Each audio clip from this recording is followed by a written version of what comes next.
players like Jack Grealish do wear such small ones you can barely even see them. But what's the story with shin pads, and are there any rules on how big they should be? It all started with cricket, actually. Cricketers had been wearing shin pads since the 1700s. They'd been introduced not for leg protection, but instead to give batters a strategic advantage. The idea was that batters could put their leg pads in front of the wicket if they missed the ball, preventing them from being bowled out. Obviously, that all changed when the LBW rule came in, but that was the theory behind them. It was thanks to this guy that shin protection made its way over to football. Meet Samuel Widdowson. He was a cricketer and a footballer. He played for Nottingham Forest back in the late 1800s, and he wanted a way to protect his legs from nasty tackles. Apparently, he'd broken his leg in a match against Sheffield United in 1874 and wanted to stop it from happening again. Naturally, his mind drifted to his other favourite sport, where players had been wearing these pads.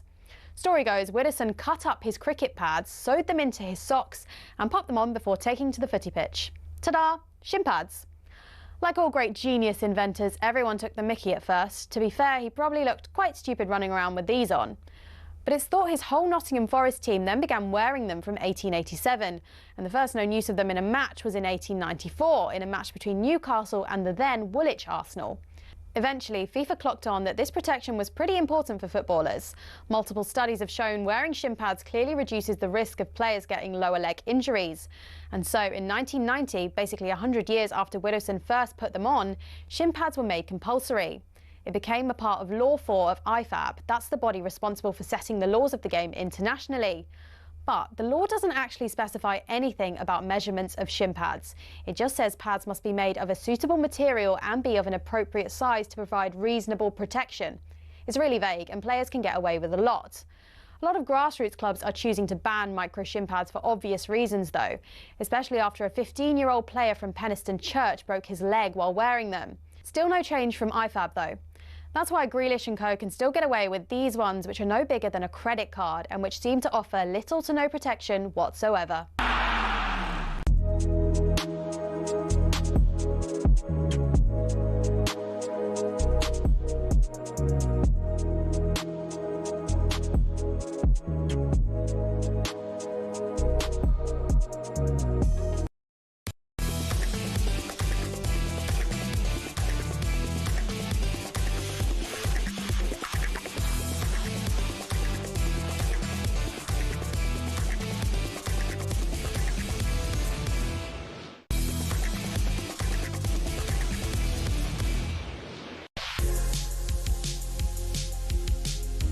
Good evening, this is Kick-Off on talkSPORT and I am Natalie Sawyer, and alongside me this Thursday evening it is the former Lioness striker Lianne Sanderson.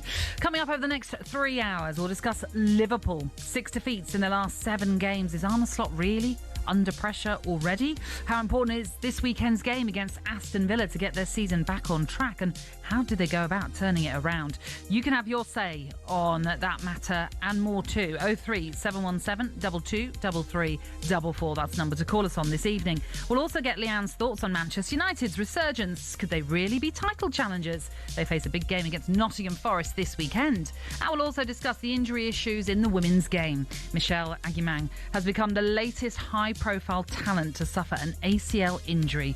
So what can be done to combat this ongoing problem? We'll look ahead to the weekend's Premier League and FA Cup action as well for you. So it's pretty bumper packed. As I say, if you'd like to have your say on anything we are discussing tonight and you want to have a little chat with us, then we'd love to get you on the show. So give us a call on 03717 223344. This is Kick-Off on talkSPORT. Well, here we are this Thursday evening, and may I say a warm welcome to you, Lianne Sanderson, your debut in our studio. In our studio, yeah, I know. It's funny, I felt like the new kid at school because obviously I've been doing Thursday with you, been at Villa Park, doing the commentaries as well.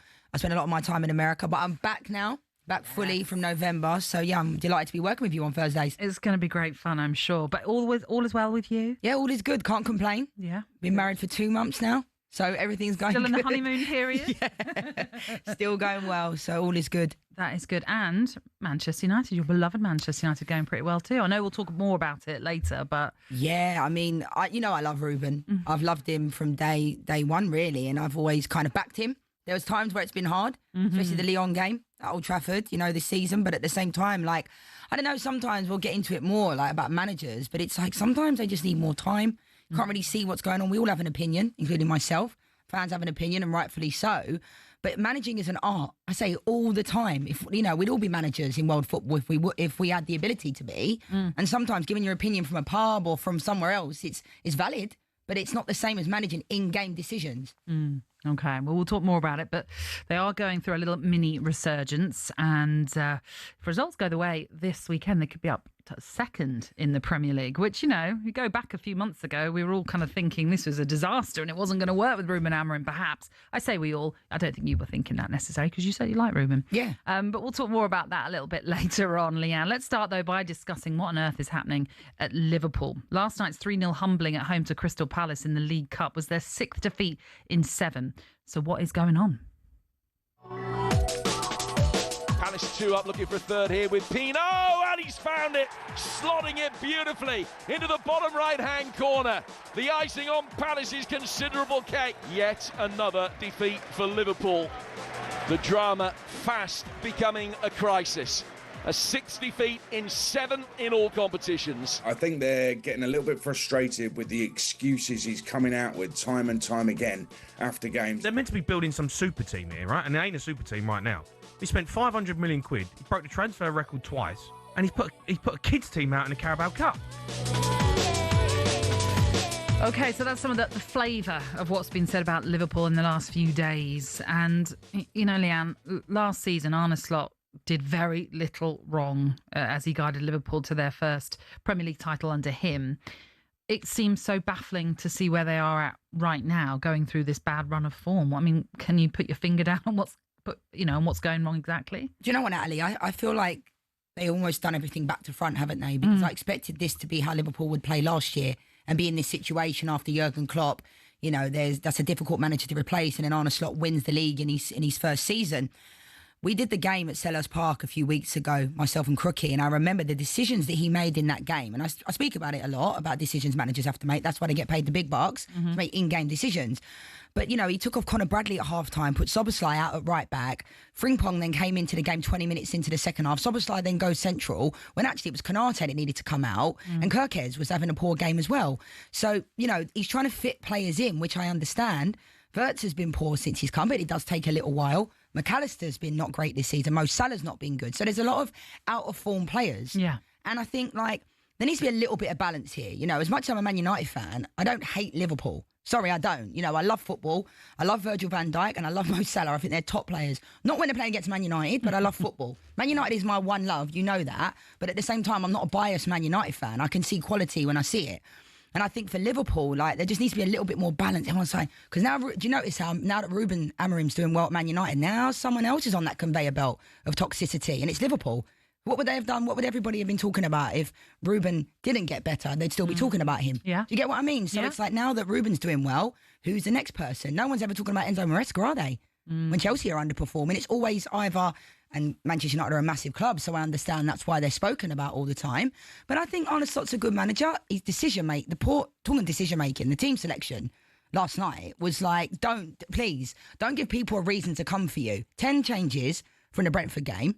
I know you like that one, the Brentford game. Superb, may I say. Absolutely superb. But and take it, and sometimes there's an ability to, when the top team, so-called top team, gets beat, they start talking about how bad Liverpool were. Give credit to Palace as well, because they've been brilliant this season. Ole Gladden's doing an incredible job, but Liverpool are in a really, really bad run. No denying that, but they have quality. So you talk about that game last night in particular, 10 changes. Even on the bench, there wasn't any of the big hitters that you might sometimes see that are called upon. The manager doesn't want to call upon them, but the game's not going their way. They sometimes have to be brought on. A lot of those players not available at all for selection last night. If you're in a team that's going through this rut that they're going through, are you one that wants to play every game because you think the next game I'm going to be better?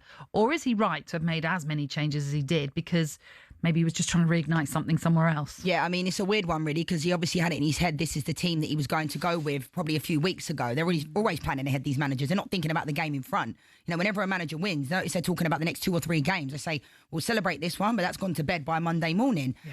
I think when you look at this team, the quality is there, no doubt, but the team selection tactically, and he's coming out and also talking, Natalie, about a little bit like Ruben did. When Ruben started talking about playing in the 3-back, everybody came after him. He kind of, put himself out there for everyone to attack him. I think Arne Slot's similar with regards to him talking about we can't defend set pieces, we don't know how to get out a low block. So it's almost like, let's talk about that amongst each other, but we don't need to be so open and honest in public. And I've been in situations before, I've been very blessed to play for some amazing teams, right? And we've won a lot, but I've also played for teams where when it's not going well, I always looked at myself from within, not just because I was the centre forward, but like sometimes I've captained teams, and as players, sometimes you can kind of, sometimes what the issues are. Sometimes you're just not performing well.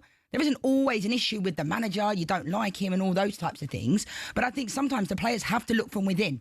And I don't think they do that enough. I think the manager is always the first point of call. Natalie, I've played for some managers I could not bear.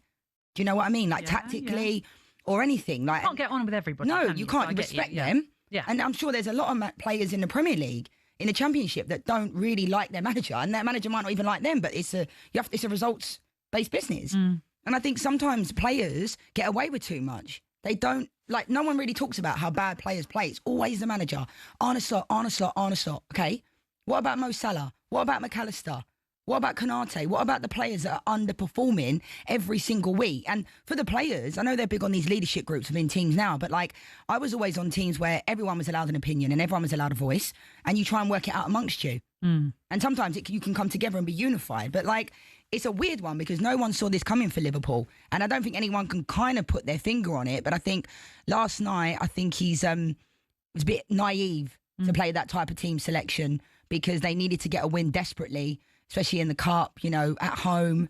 So, and I think his decision-making is kind of costing them. But on the flip side, there's a lot of out-of-form players. We did the game at Villa Park when we spoke about, at that time, Morgan Rogers was underperforming. Ollie Watkins still isn't been great. But, like, look at what happens when the players start to kick into touch. Villa are now unbeatable. Thanks to us, apart from Go Ahead Eagles. That Bologna game, we were the lucky charms. Is that what you're saying at Villa Park? That one, I hear you. It's the third time this season that Crystal Palace have beaten Liverpool when you go back to the Community Shield in the League Two, and of course what happened last night. Let's quickly hear from Arne Slot then after that defeat, where he said his squad is not as deep as his rivals. Before I went out, I saw City's lineup, and I don't think they had one starter from the weekend. But it felt as if you look at their lineup, they played with their 11 starters. So maybe it also gives a little bit of an insight that everybody has always said how big of a squad we are having. When we played Chelsea, I said they're missing 8, but they can still bring Estevao in. Now we're only missing 4 players at the moment. And already we needed to start with 4 players under the age of 19. And after I made 2 substitutions, we were on 6. Okay, so he's sort of bemoaning his squad depth that is available to him. There won't be many that will have sympathy for him in the sense that they spent, nearly £500 million in the summer. Yeah. I mean, I understand why managers come out and defend themselves, but I think he's clutching at straws there, and he's reaching realistically with regards to he put that team out there. That is on him. With regards to the team selection. You can talk about young players, you can talk about not having enough money. To me, that is absolutely ridiculous. You look at the likes of your team Brentford, the players that you lost over the years, look at Brighton, they still consistently are able to compete and not make excuses. So I think for me, that's on him. He's brought in those players, Wirtz they brought in, and let's be honest, they've lost. We haven't even spoken about the players they've lost. Yeah. Luis Diaz, big loss. I mean, well, I think they're feeling it now, aren't they? Yeah, without having him Trent, there. It's funny how everyone's talking about Trent now because, funnily enough, everyone was saying, "Oh, he can't defend, he can't do this," and now everyone all of a sudden is like, "Oh, Mo Salah misses Trent." You have to be careful what you wish for because when he announced he was leaving, it was almost like everyone was like, "Oh yeah, he needs to go because he can't defend." When he's got an absolutely wand of a delivery, so you try and look for the reasons, and they're massive reasons. And obviously, what happened to Jota? Massive devastation to that football club, and I'm sure those scenes can linger because they've had a lot of devastation happen. I think you're right. I think what happened over the summer with Jota will be scarring for so many of those players, especially, and I know we've talked about this a few times when I've been on talkSPORT with Pete, with others, and we've discussed this. You're going into a dressing room every day at the training ground, whenever you're at Anfield, and there was that seat where he would sit, and you would still expected him to be there. And unfortunately, those awful circumstances mean they are still probably dealing with that grief. And I can't imagine what that must be like in a team to go through that. So I think there is an element of that cannot be discounted as an issue as to why maybe some of those players aren't quite performing at their levels that you would expect. But I also think as well, and I think Danny Murphy made a great point about Arne Slot and the transfer business that they made over the summer, that they kind of went for the Hollywood signings, spent mega bucks on individual players, but perhaps they didn't think about the bigger picture of a strength in depth as opposed to, well, we'll just bring in an Isak or we'll bring in an Ekitike. Did they really need both? Don't know if they did really. It's those kind of signings that they went for. They spent maybe far too much money on individuals rather than building a team strength in depth, if you know what I mean. Yeah, I don't think the Isak one, I think that came way out of left field for them because I don't think they would have signed Ekitike, and I like Ekitike. No, I know. But I don't actually believe if they thought Isak was available, because remember, it kind of came around kind of last minute, and the way the whole saga went down, I mean, that's kind of backfired in a way. The fact that from the moment he got there, he wasn't fit and they're bringing him off and he's running box to boxes at the end of the game. Like that to me is really confusing. I know you can't play a player into fitness, but it's just not worked out for him yet, has it? No.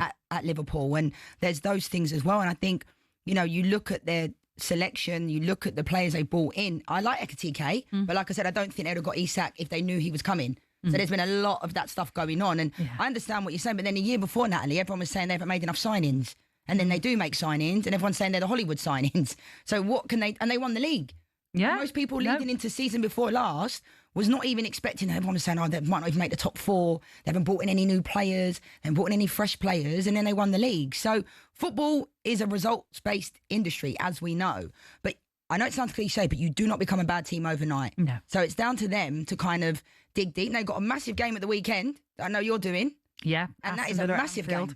That will be live on talkSPORT for you, so it'll be certainly one to tune in for to see whether or not they can turn this wretched run of form that they find themselves on currently in the Premier League. But we'd love to hear from you right now as well, and what you think, Liverpool fans, is the real reason as to why you are struggling, and do you think Arne Slot is under massive pressure, or are you happy to just say, you know, after what he did for you last season, that he can bide his time. He's got the time to get it right as well. Why not get in touch? 03717 2233 44. You can also text us to 81089. It'd be fascinating to get your thoughts on that as well. Now we are listening, or you're listening, in fact, to Kick Off with Ladbrokes. It's 18 and over. BeGambleAware.org.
talkSPORT.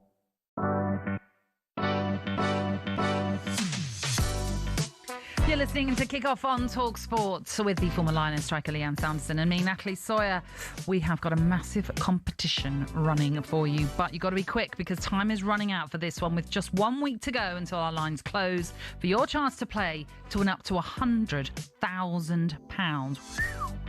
That is £100,000 and it's completely tax-free as well. If you're the lucky winner, you'll be getting a call next Thursday. You'll then be asked to come down to talkSPORT Towers on Thursday the 13th of November to play for that life-changing cash prize. 18 plus UK excluding Northern Ireland. For a chance to win, text the word cash to 83338 and you're in the draw. Text costs £2 plus one standard network rate message. You must have the bill payer's permission, or you can enter for free by calling 0330 880 3338. All entries must be received by the 6th of November at 4 p.m. This is a talkSPORT limited promotion run on talkSPORT, Talk and Virgin Radio UK stations. Full terms and conditions at talksport.com. Well, we wish you the best of luck for it. Now, shortly we'll continue our discussion on Liverpool, but right now let's bring you the latest odds from Ladbrokes. Odds update on talkSPORT with Ladbrokes. Get a free bet every week of the season and a big boost every day. That's Ladisfaction. Minimum £5 bet. Conditions apply. 18 plus gambleaware.org. Good evening, Alex Patty. How are you doing, Alex? Yeah, very good. Thanks, both. Okay. Yeah, we're very, very well. Thank you. Fresh off the back of course, the League Cup and the quarter-final draw that has been made this week. So I suppose we should ask you straight away about who you see as the favourites now to win this one. Yeah, we've got joint favourites at the head of the betting, Arsenal and Manchester City. They're 9-4 apiece after a couple of big dogs, I guess, exited the competition this week. Sixth clean sheet in a row for Arsenal in all competitions, and it's back-to-back 2-0s in this competition too. They're into the quarter. City had a slight scare yesterday. They take on Brentford, which isn't an easy game, and Arsenal play Palace. I mean, what a reward or result for Palace. Beat Liverpool. Play Arsenal next. Both Arsenal and City will be favourites to win, but you wouldn't put it past Brentford or Palace causing an upset there. Elsewhere in the betting, Chelsea are 9-2. They take on Cardiff, so traders seem to think they've basically got a foot in the semis now. And Newcastle defending this cup, of course, they're 11-2 shots. They take on Fulham next, who they've just beaten in the league. Everyone else is 12-1 or bigger. So the front four in the betting, Arsenal, Manchester City, Chelsea and Newcastle. And we make it just a 3-1 shot that they are your semi-finalists after the next round. Okay, all right then. I see your Baggies shirt there behind you with pride. We've got a big championship game on Friday night, which sees Wrexham take on Coventry. Yeah, I think West Brom are one more disappointing result away from me putting it on and getting a run out. But I'll put my neck out here. I think I'm going to side with the hosts. Maybe not to win it, but to take something from this game. Wrexham are 3-1. Coventry are a shade of odds on, just around evens, and the draw is just shy of 3-1. And to be honest, I suspect I will be in the minority, leaning towards. This is the unbeaten Coventry that you're talking about. Yeah, but I have an ex-girlfriend whose ex-boyfriend was a Coventry fan, so I can't shift that. I know, in all seriousness, I can't have it that Coventry keep winning. I think they have to drop points eventually. It's all getting a bit ridiculous. I need some form of normality in this division, and 7 games in a row for Coventry winning, can't be having that. No. And Wrexham, to be fair to them, have only lost 1 of their last 7 in the Championship. They're finding their feet a little more now. They do draw a lot. Only Southampton have drawn more than them this season. They got a great point away at Middlesbrough last time out, and were probably unlucky not to hold on for 3 there. I think they owe their fans a little after a disappointing defeat in the week. So I'm going to go with Wrexham to win or draw. I'll get my own back over that ex one way or another. That's even money. Do it for Alex. Wrexham, if anything. There are 7 games in the Premier League on Saturday. No lunchtime game, but we've got a fair few 3 o'clocks, then a 5 p.m, a 5:30 p.m, and an 8 o'clock one as well. So any upsets that you can see in those games? I think there'll be an upset in my house if my partner is listening now. also, I've just dawned on me, my ex could well be listening to this show. Wow. Oh, In terms of the Premier League on Saturday, look, in terms of upsets, I don't think Wolves beat Fulham. I think Fulham are a great price, actually, around evens. Wolves can't get going at the minute. I think it gets worse before it gets easier for them. Fulham next, and then Chelsea, both away from home. So they could be going into the third international break of the season on 2 points. In terms of Forest, Man United are favourites to win that game, by the way. I do think this time last season, it probably would have been the other way around, but they're over evens, despite being favourites, still over even money, I think is a great price for United there. United and Fulham, that double pays 3-1. In terms of value and upsets, I think people will be looking at Villa 4-1 away at Anfield.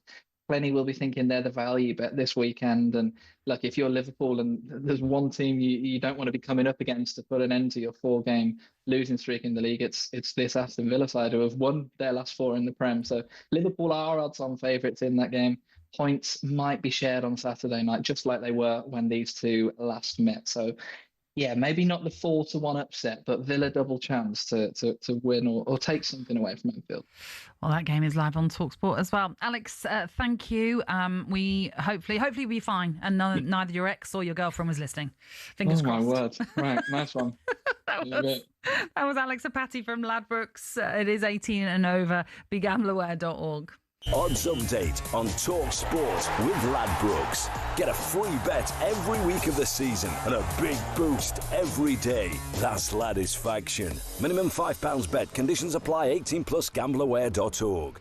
OK, you are tuning into Kickoff here on talkSPORT with Ladbrokes. Next up, we're going to speak to our Merseyside reporter, Matt Jones, to bring us up to speed with exactly how it is all feeling up in Liverpool and with what is going on with the champions.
It's not often you associate fan power with Chelsea Football Club, but one of the shining examples of it lies with a group called the Chelsea Pitch Owners. And they've proved to be the thorn in the side of owners past and present who've been dead set on moving stadiums to a larger, more lucrative piece of land. Essentially, the supporters group holds the freehold to the land on which Stamford Bridge sits. Former owner Ken Bates set it up at a time where some unruly property developers tried to evict the club from their ground. In order to prevent this, he established the CPO as a company that owned the pitch and offered the fans the chance to buy a share for £100. As well as that, they also own the rights to the name Chelsea Football Club, so if any owner wants to take them elsewhere, they can't be called Chelsea without the approval from the CPO. Now, in 2011, Roman Abramovich tried and failed to move them away from Stamford Bridge, and this has set a precedent for Todd Bowley and the current power brokers at Chelsea. They know any plan which involves moving from Stamford Bridge will require CPO approval from the now 13,000 fans who own it. There are fans who are concerned that if they stay at the bridge, they'll be left behind their domestic and European rivals who are moving to more commercially successful stadiums. But for the heritage and history lovers, Stamford Bridge is one of the iconic English stadiums, and to move away would be a grave mistake. It might not be as flashy as others, but stadiums like it have something about them that cannot be replaced. One thing's for sure, if Bowley wants to take Chelsea away from their home, he'll have to go through the CPO first.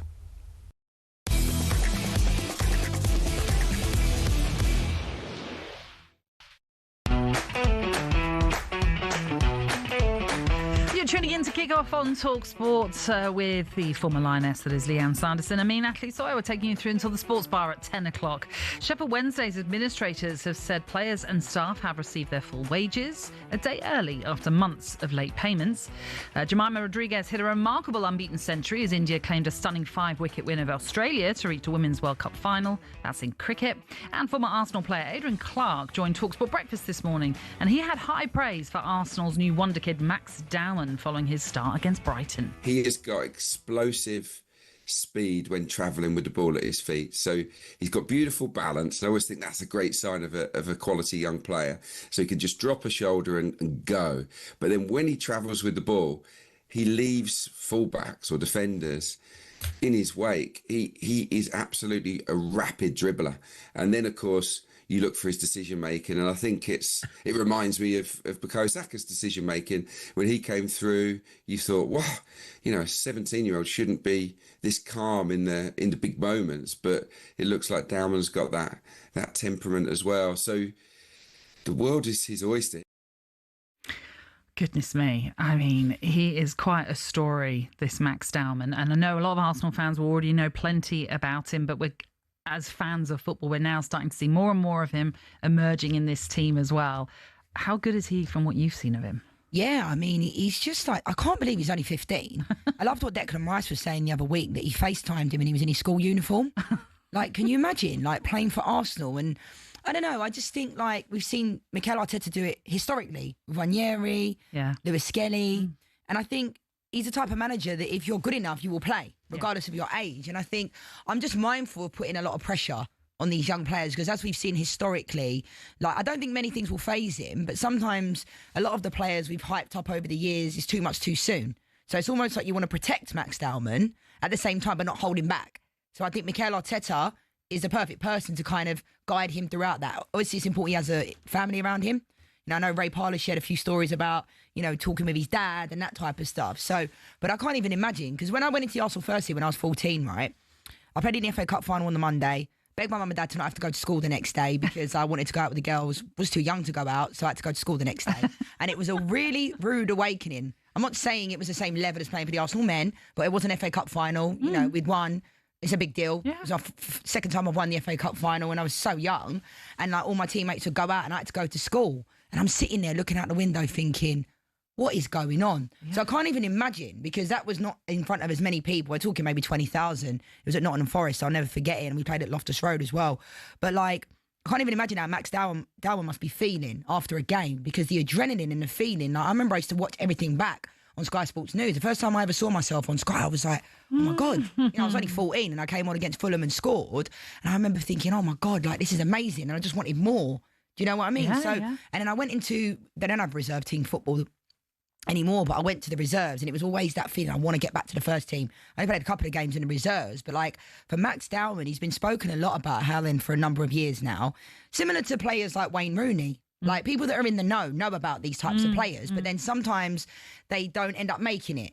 Do you know what I mean? But someone like Max Dowman, like, he can't even get paid yet. No. Do you know what I mean? He can't sign professional terms until he's, what, 17, I think it is. It's like, what?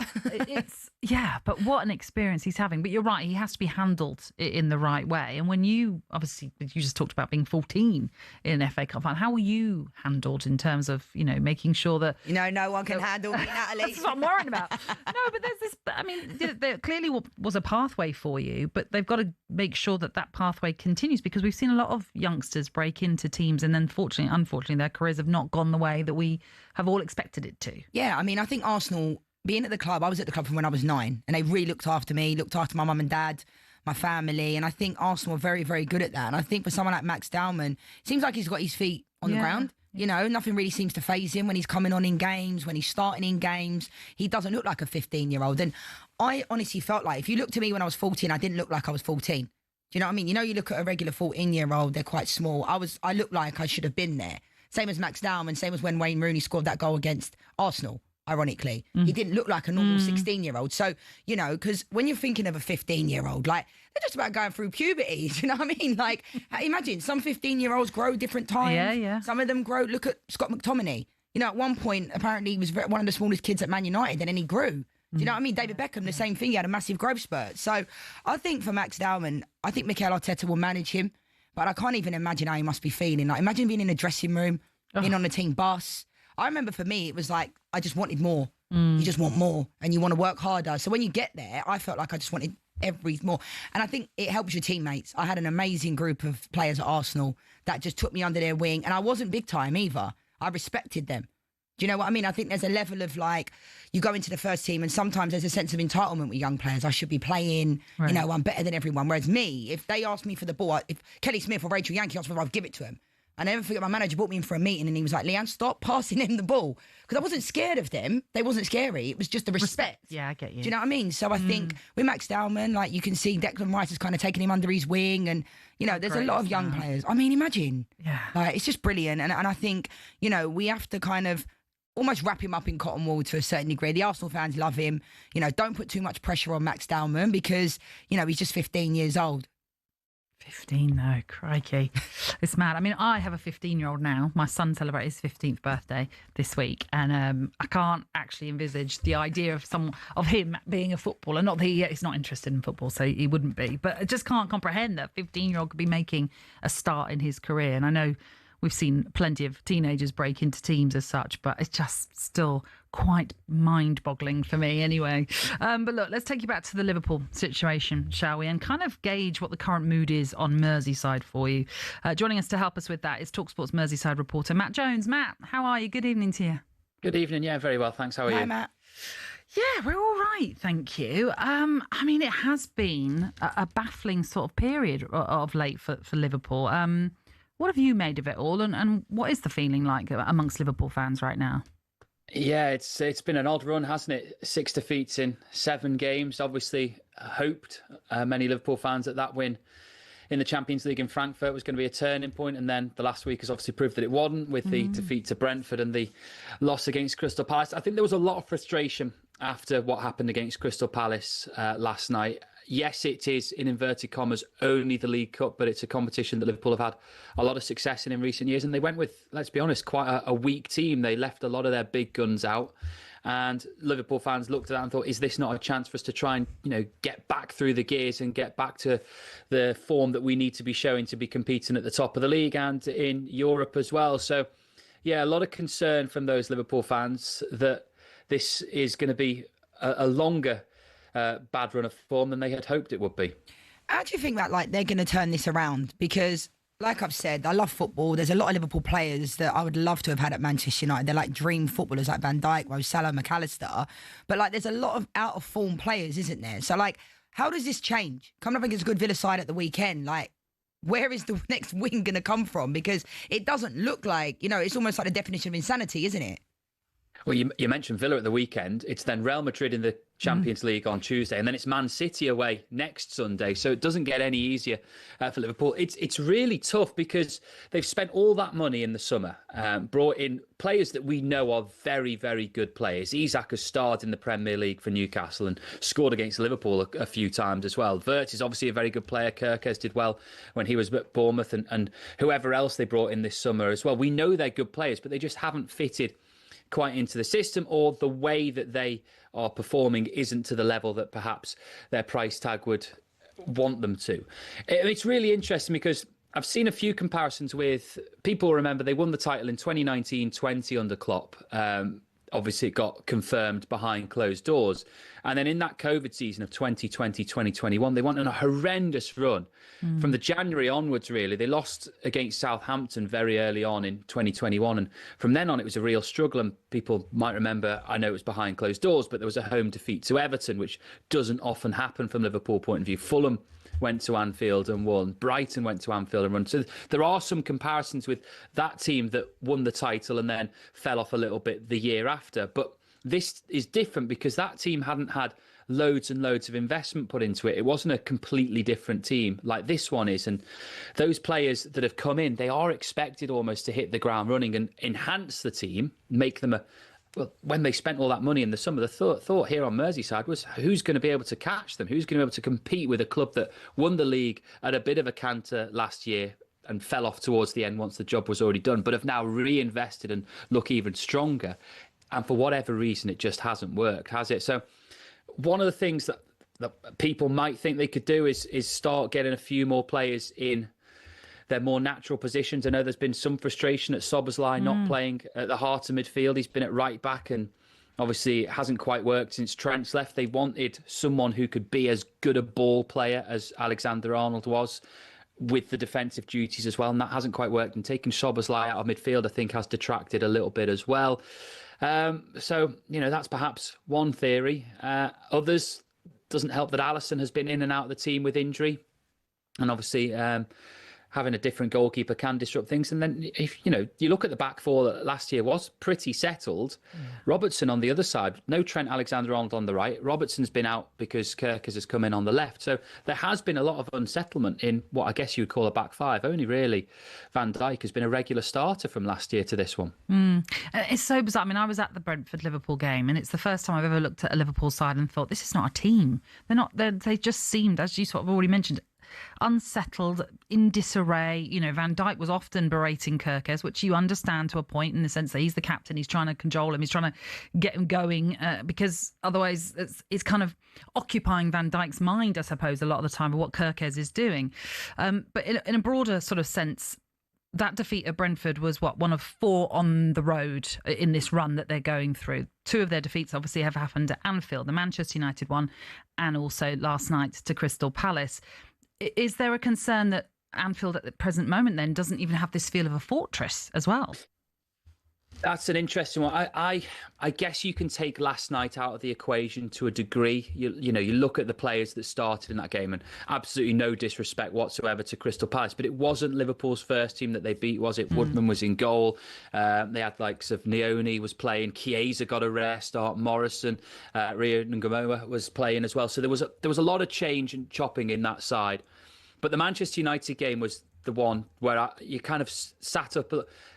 3 defeats on the spin away from home to Palace. They're a good side. Galatasaray in Europe, it happens. And Chelsea. Look, that kind of run can happen. But then for Man United, I know, again, they're a good team to go to Liverpool. And when Liverpool had the bit between their teeth with Gakpo getting the equaliser, and you thought they were going to kick on, and it was actually Man United that went and got the winner, that's when you kind of sit up and think, maybe this is a little bit of an issue. But there haven't been that many home games, and I think the next month will tell us a lot more. 4 home games before the end of November, I think it is, with Villa and Real, obviously over the next week, and I think Nottingham Forest come there before the end of November as well. So it's this period where they're really going to find out a little bit more about what it's like playing at Anfield under a little bit of pressure, because there will be pressure. I've been there before when things haven't quite been going their way and the fans begin to get a little bit unsettled, and that'll only be ramped up if the results, particularly over the next week, don't go their way. Matt, what do you think about the Mo Salah situation? Because last year I was on every single outlet saying, give him what he wants, give him that contract.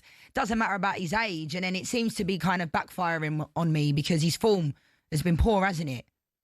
It's funny because I think it's 2 seasons ago we went to the African Cup of Nations, didn't he? And he came back in the February. And he just wasn't the same player as he'd been before he'd gone to the African Cup of Nations. And at that point, you were beginning to look at him and think, is he tailing off? Had a disappointing, by his standards, finish to the season. So that had been 23-24. And then, as you say, last year, just unbelievable, untouchable almost, not just in the Premier League, but across the world. And then for whatever reason, this year it hasn't worked. I think, again, there's been chopping and changing. We talked about the defence. Look at the strike force. Wirtz plays just behind them. You've got Ekitike and you've got Isak coming in. There's obviously been the change with no Diaz coming in off the left-hand flank, and him and Salah worked quite nicely as a double act with someone like Gakpo or Nunez through the centre. So again, those partnerships need to be found and worked a way round, just like they would as a central defensive partnership. But you're right, he hasn't found the form that you would want.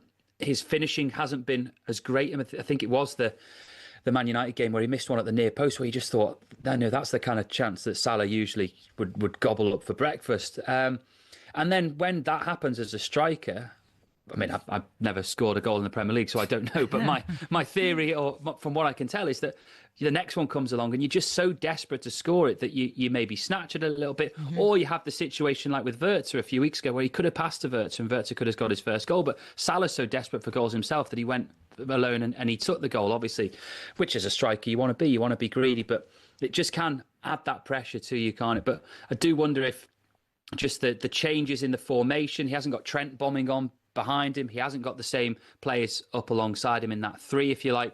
It's probably unsettled him a little bit, just like the rest of the team's unsettled. Matt, it's been great to chat to you. Thank you. Thanks, Matt. For being with us this evening. That was Matt Jones, our Merseyside reporter. And Liverpool against Aston Villa is live on talkSPORT this Saturday night. It kicks off at 8. Also this Saturday, something else to look out for. Joshua Boazzi makes his Queensberry debut against Zach Parker, who's actually on a winning streak since losing back in 2022. You can watch it this Saturday, live only on DAZN. Boxing update on talkSPORT with DAZN, the global home of boxing. Sign up now at dazn.com/boxing. So Liverpool bowing out of the League Cup last night after Crystal Palace's 3-0 victory at Anfield. The quarter-final cup draw was made and we'll run you through exactly who will be playing who and see who Lianne feels might be favourites to win the competition now.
Good evening. This is Kickoff on talkSPORT with the former Arsenal striker Lianne Sanderson and me, Natalie Sawyer. We're taking you through until 10 this evening. And then the sports bar, it will be coming your way. Earlier on, we were discussing the whole situation of Liverpool, of course, and what's been going on with them, having lost 6 of their last 7 in all competitions. Worrying times it might well be then to be a Liverpool fan. Gary, the Liverpool fan, has rung us up this evening to have a little chat with us. How you doing, Gary? Can you put that Man United woman on? Me? Lianne, Gary.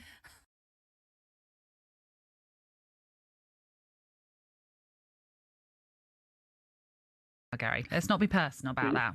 Come on. No, she was rubbish when Gary, no, if you're going to come on, you come on and speak fairly, please. Don't do that. I know, but she was nasty about Liverpool. Nasty? No. In what way was I nasty? Or have you just called up to try and be nasty?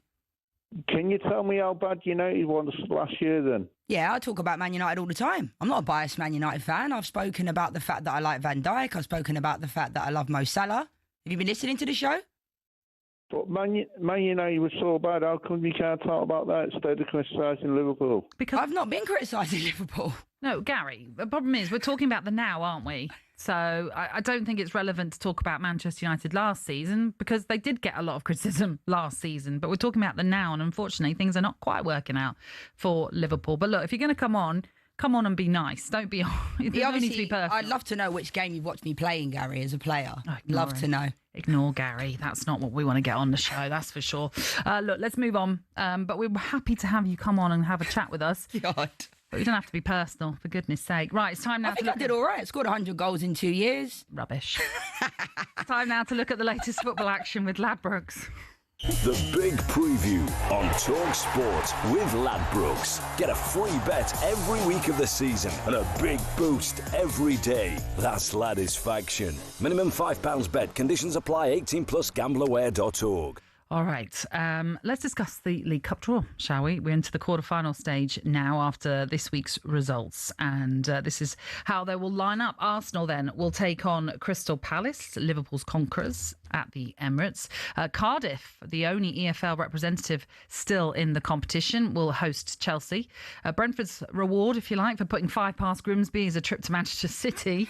That's not going to be easy. And then to complete it all, the holders, Newcastle, take on Fulham. So that's the lineup. I think it's the week commencing the 15th of December for when these fixtures will be played, Lianne. When you hear about those kind of those ties, who stands out for you as the one now to look out for in this competition? I think Arsenal.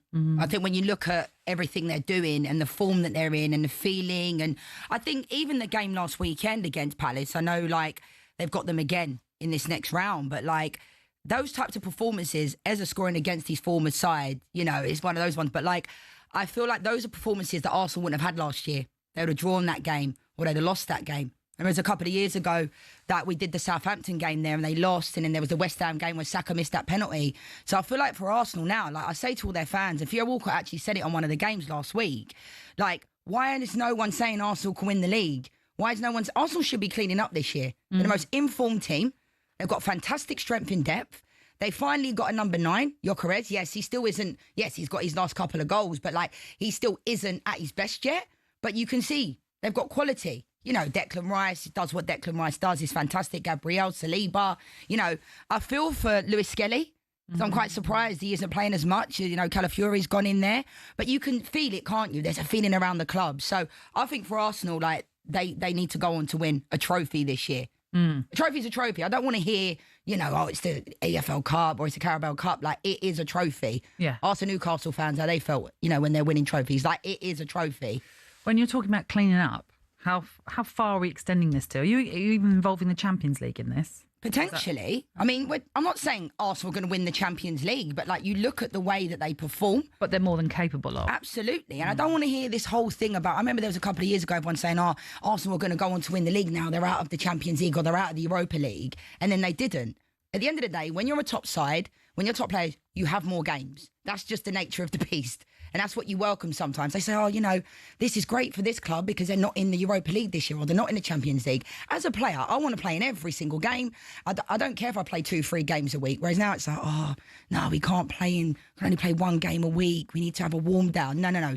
You're a professional footballer. Yes, you have to, obviously, periodisation and, you know, the intensity seems to have got more with games. Obviously, there's like the FIFA Club World Cup. There's loads of games coming quick and fast. But I just think, like, for Arsenal, this is their season. I said last year, the fact that Man City fell by the wayside and Arsenal still didn't win, that was poor. This year has to be Arsenal's year. And as a former Arsenal player that was clearly bang average, according to Gary, I want them to do well. I'm a Man United fan, everyone knows that, but the club do things properly. They do. But look at the next competition. Chelsea is still in it. City, Brentford. You fancy your boys going to the Etihad? Oh, do you know, if it was at home, I might fancy it a little bit more. I don't know about this one. That might be a little bit tricky. It might be one step too far. But listen, in terms of what Brentford have done in the League Cup in recent years, it's been great. It's our second successive quarter-final. I think it's 4 of the last 6. We've reached the quarter-finals as well, so can't grumble with that. But, you know, there's a part of me that would have just liked maybe a home draw just to see if we could get to the semi-finals as well. Would have been pretty special, certainly, so especially for Keith Andrews and what he's doing at Brentford. But I hear what you're saying about Arsenal. I do have a sneaky feeling that Manchester City might be looking at that and think it's a good chance for us to win a trophy, because last season was such a disappointment by their standards, of course. But then Newcastle themselves might have a say in it all, bear in mind. There's a lot of strong teams, you know. I mean, fair play to Cardiff as well. We haven't even brought them up. Oh, superb, isn't it? And then obviously last night's game, you know, when City went down, everyone's thinking, this could be an upset. And then Shirky, Mamouche were brilliant, weren't they? Yeah. So it's the week commencing the December the 15th for those quarter-final ties to be played, and then we will be one step closer to finding out who will be contesting the final when that happens next year. That was all thanks to Ladbrokes. It's 18 and over, gambleaware.org. The Big Preview on talkSPORT with Ladbrokes. Get a free bet every week of the season and a big boost every day. That's Ladisfaction. Minimum £5 bet. Conditions apply. 18 plus gambleaware.org. OK, up next, we're actually going to discuss Manchester United. Are they really Arsenal's closest challengers in the Premier League title race? Have your say. 03 717 22 3344.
the Toffees to the Tractor Boys, the Eagles to the Seagulls, Gunners, Bees, Hammers and Magpies, Premier League teams have got a load of crazy nicknames.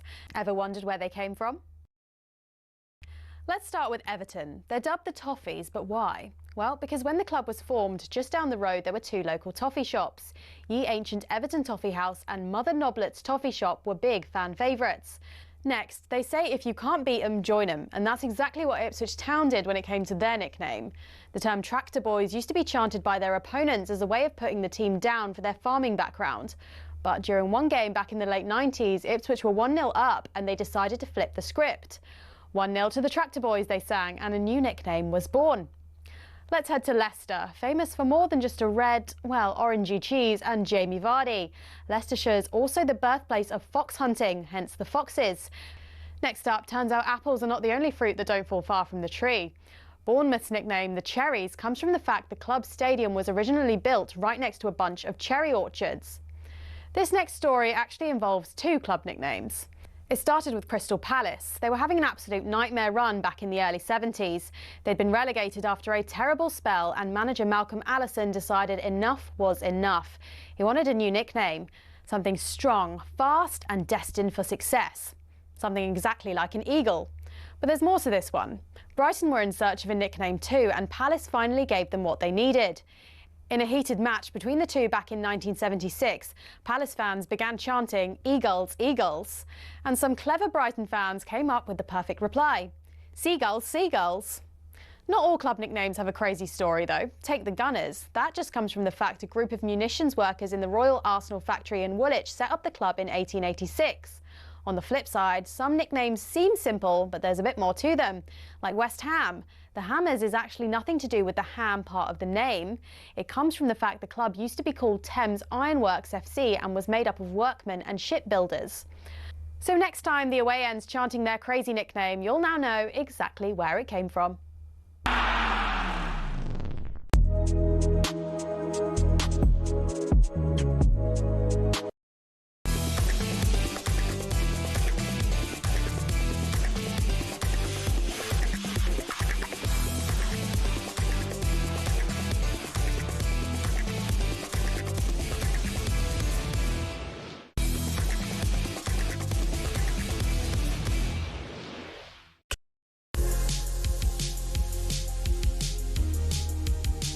Good evening, this is Kickoff on talkSPORT. I'm Natalie Sawyer, and alongside me this Thursday evening it is the former Lioness Lianne Sanderson.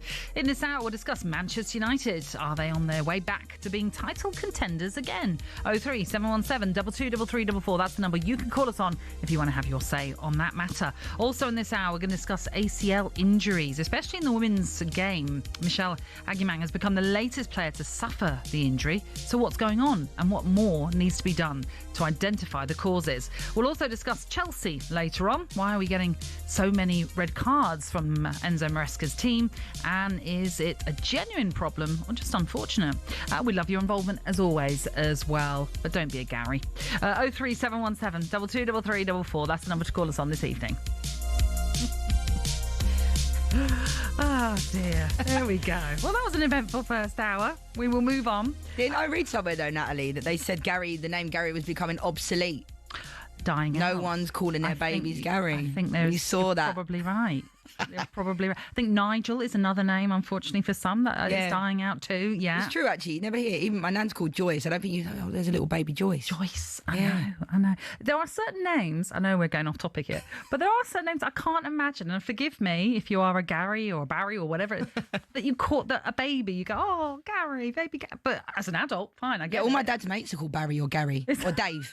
Dave, good old Dave. And my dad's a Brian. I don't think there are many Brians. No. Let's bring them back. Named. Yeah. Not Gary, but let's bring back Brian. There we go.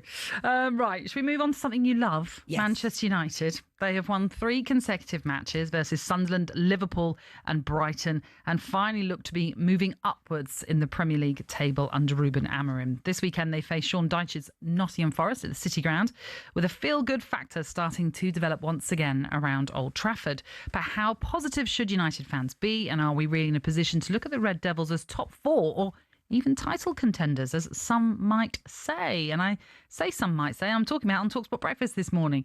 Alan Brazil and Adrian Durham both suggested Amarin's side might provide genuine competition for Arsenal in their title charge. His challenges to Arsenal this season I see as Manchester United, and nobody really... I said that yesterday and people slaughtered me.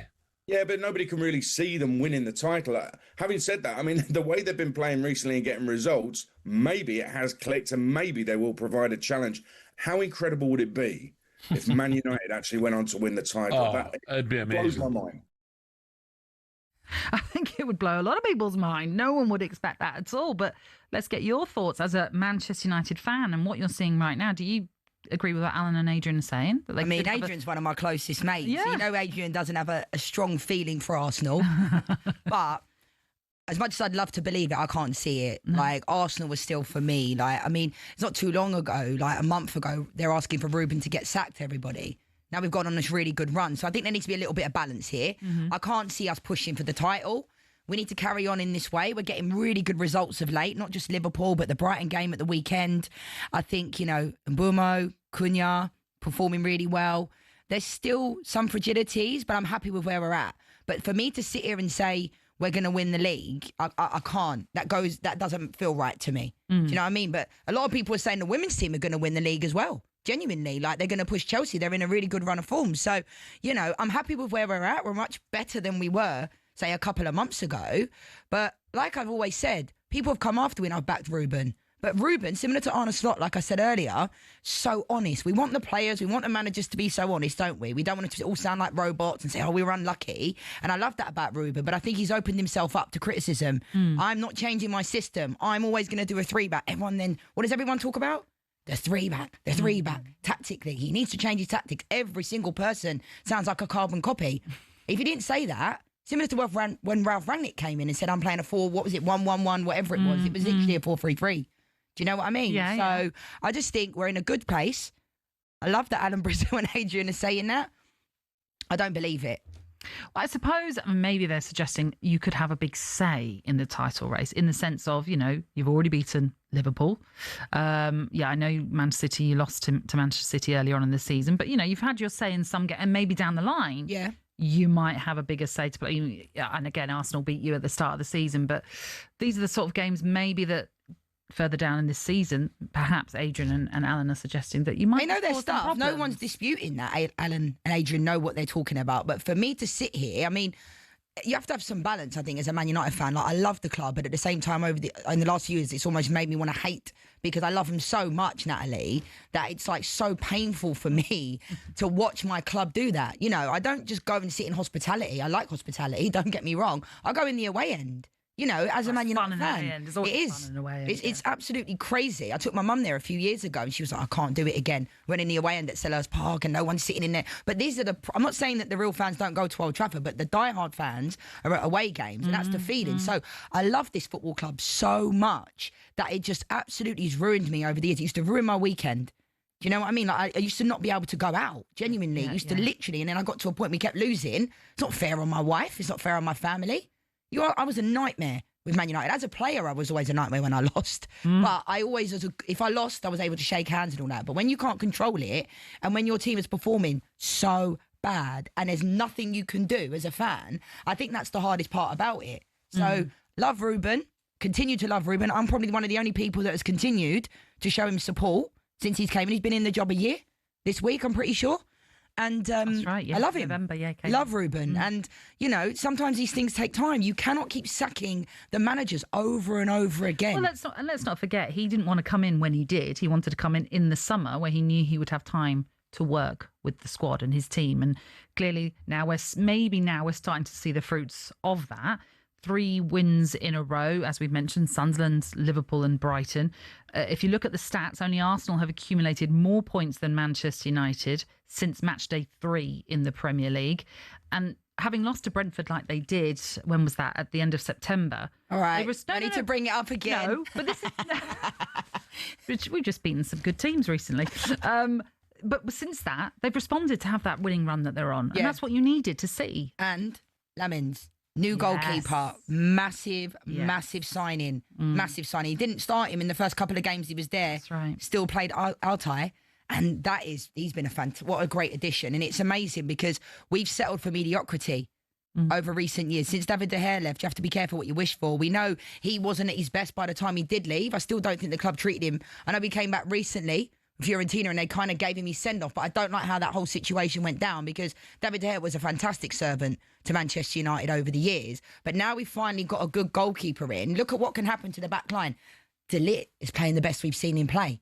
Harry Maguire is performing well. Lenny Euros, when he's playing, he's performing well. So having someone behind you, imagine when Onana was there. Like, you've got I've played with goalkeepers that you just, you know, and they're still They make you nervous. Yeah, and I'm not even a defender, you know, so it's almost like now we've got him in there. I feel like it's just made everybody else better. Everybody's more calm. Everybody's still settling, like everyone's more settled down.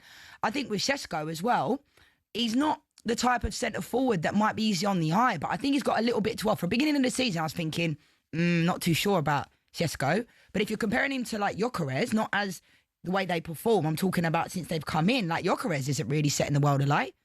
But Šeško, I think, give him a bit more time in this type of system of Cunha and Mbeumo, I think they can do bits. I do. It does feel like, and again, you don't want to get ahead of yourself, but it does feel there's a bit of a swagger to this United team right now. And it was maybe down to the fact they needed a run of wins. And maybe that's what we're now seeing with this team. But they are going to the City ground where Sean Dyche is hoping for a response from his Forest side after they lost last time out in the Premier League, having obviously won for the first time against FC Porto in the Europa League at the City ground last week. That it's going to be tricky, this one, to see how Forest respond to that loss, like I mentioned last time. Yeah, a lot of it is to do with mentality, and I think it's interesting that we've been speaking about Man United for 10 minutes now or so, and we haven't mentioned Bruno Fernandes, like a player that I think divides people's opinions, but you cannot deny, like, just because, okay, yeah, he screams and shouts at the referee, but who cares? So did Dennis Wise and Vinnie Jones back in the day. Like, do you know what I mean? Oh, he whinges, he does this. His performances are unbelievable in a Manchester United team that have been performing so poorly. The things that Bruno does, look at the way he set up Harry Maguire for the goal. Like that ball he put back in the box, like the goal last week when he kind of has the awareness to know that Mbeumo's behind him. Like, that's high level. And for some reason, I think with Bruno, people are reluctant to say, like, Bruno should be up for PFA Player of the Year. I don't care what anyone says. I'm not saying he should necessarily win it, but he should be there. But for whatever reason, people do not want to give Bruno his credit for whatever reason. Well, he is one of those players that's going to be needed, obviously, to perform. You've got to have, what, minimum 7 out of 10 every game? I didn't even answer your question. Do I think we can get a result against Forest? Yes, I do. I went off on a tangent about Bruno. Did. I was like, where's this come from? But to be fair, you know, they're all starting to gel. And maybe, again, it's like I mentioned, he wanted a summer to work with these players. And I know some of them are new additions and therefore that takes time for them to gel. But maybe this is now where we're starting to see them all come together. And, you know, my thoughts on Bryan Mbeumo, I think he's absolutely terrific. And to see him really happy as well right now is so, you know, I'm one of those kind of fans, like you were sort of saying, you can give credit to players who don't play for your team. Obviously, I have an affection for him because of what he did at Brentford, but I want him to go on and have a good career because at the end of the day, I want to be able to say, but that started at us. Yeah. We were the ones that helped this guy on his journey. So you're not surprised. I mean, you see him week in, week out when you're visibly there. You're not surprised at how he's got off to his start at Man United. I wasn't sure about how they were going to use him, but if you're playing him like on his obviously favoured right, I think he's absolutely fantastic, and he's just such a gem of a player. And do you know, there's so much more to love about him, not just on the pitch, it's just what he does off it as well. He's just a great character, and I think he's just going to be a bonus to that Manchester United dressing room that needed a bit of G'ing up probably. Yeah. So, yeah, I think there's just a lot to like about Bryan Mbeumo. And now the fact that Cunha's scoring, got his first goal, didn't he, against Brighton as well. Massive for Manchester United. But you're also right to pick up the goalkeeping situation because there were a lot of question marks about whether or not they should have signed Emiliano Martinez as opposed to... I thought Martinez was coming. Well, I think he did as well because he was at Villa Park at the end of last season getting quite emotional. Yeah, and I don't know why that didn't go ahead. And then we were linked to Donnarumma. Obviously, apparently, his salary was far too high. I mean, the reason why we can't sign players like Donnarumma is because we've made such poor decisions in the last 10 years or so. You know, on Jadon Sancho, Anthony. I mean, the list, we could have a whole show, Natalie, on the amount of underperforming Manchester United players that have come through the door, even all the way back to Alexis Sanchez. Do you know what I mean? Like, there's not been many players that we've actually signed that have actually been good, apart from Bruno. Do you know what I mean? Yeah, I'm not talking about Cunha and I'm not talking about Mbeumo. I'm talking about over the years, we've just made really poor decisions because if you want to win things, you have to have a good goalkeeper. That's the reality. Like, I wasn't a big fan of David Raya coming to Arsenal because I liked Ramsdale. Listen, I have to hold my hands up and say I was obviously wrong. I still like Aaron Ramsdale, and I think he doesn't get the rub of the green just because he keeps getting... He's at Newcastle now, but he's on teams that get relegated. I was like, oh, but he's clearly a good goalkeeper. He got goalkeeper of the year a couple of years ago, and then Arteta replaced him. Clearly, David Raya is better, but at the same time, you have to make difficult decisions when you're a manager. And clearly, David Raya has made Arsenal better. But at the same time, whenever do you hear goalkeeper of the year getting taken out of a team and then just getting sold, it's not really heard of, but it's a ruthless industry. And I think over the years, Manchester United have just made such poor decisions. Players that nobody wants coming to the club. You know, we're signing players like Dorgu. Yeah, he's done all right, but like we're signing players that nobody else is linked to. It's not like back in the day when City wanted Berbatov, is it? And we ended up getting him and he was in Manchester and everyone said he's going to City and he comes to us and it was like, oh my God, we've signed Dimitar Berbatov. You know what I mean? Like, I feel like we've gone away from signing like top players. So I'm delighted that the signings that have come in have been really good. And long may that continue. It's a 3:00 kickoff at the City Ground then when Manchester United even make the visit to Nottingham Forest on Saturday. Game Day Live with Adrian Durham. We'll, of course, keep you updated on that, as with all of the 3:00 kickoffs. Now, up next, we'll discuss those players that you wanted to be in the school ground.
good evening to you. Thank you very much for joining Kickoff here on talkSPORT with the former Chelsea, Arsenal, Juventus striker Lianne Sanderson and me, Natalie Sawyer. We're going to be taking some of your calls on Manchester United shortly because we've had a few of you ringing in this evening. And I mentioned about the players you wanted to be in the school playground. We're going to come to that a little bit later on. But right now, today sees talkSPORT Daily podcast takeover as Flex, former England striker Darren Bent, and sports fashion writer Daniel Miller bring you a very special episode discussing the influence of black culture, fashion and music that has had on modern day football.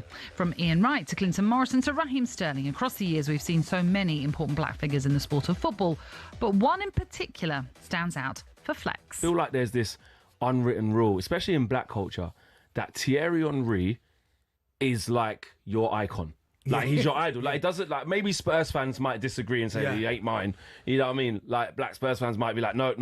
But I feel like there's an understanding amongst black culture that what Thierry Henry was doing when he got to Arsenal with high socks above the knees, mercurial vapors, in the league, wearing gloves, almost like feels like he was wearing gloves at all times. He had me in playgrounds like putting on gloves when it was hot. Do you know what I mean? Wearing vapors when I'm not fast. Do you know what I mean? Putting socks over my knees like I got a swag and like I got skills and that. I ain't got none of that. I just want to look like him. I want to play like him. That arrogance.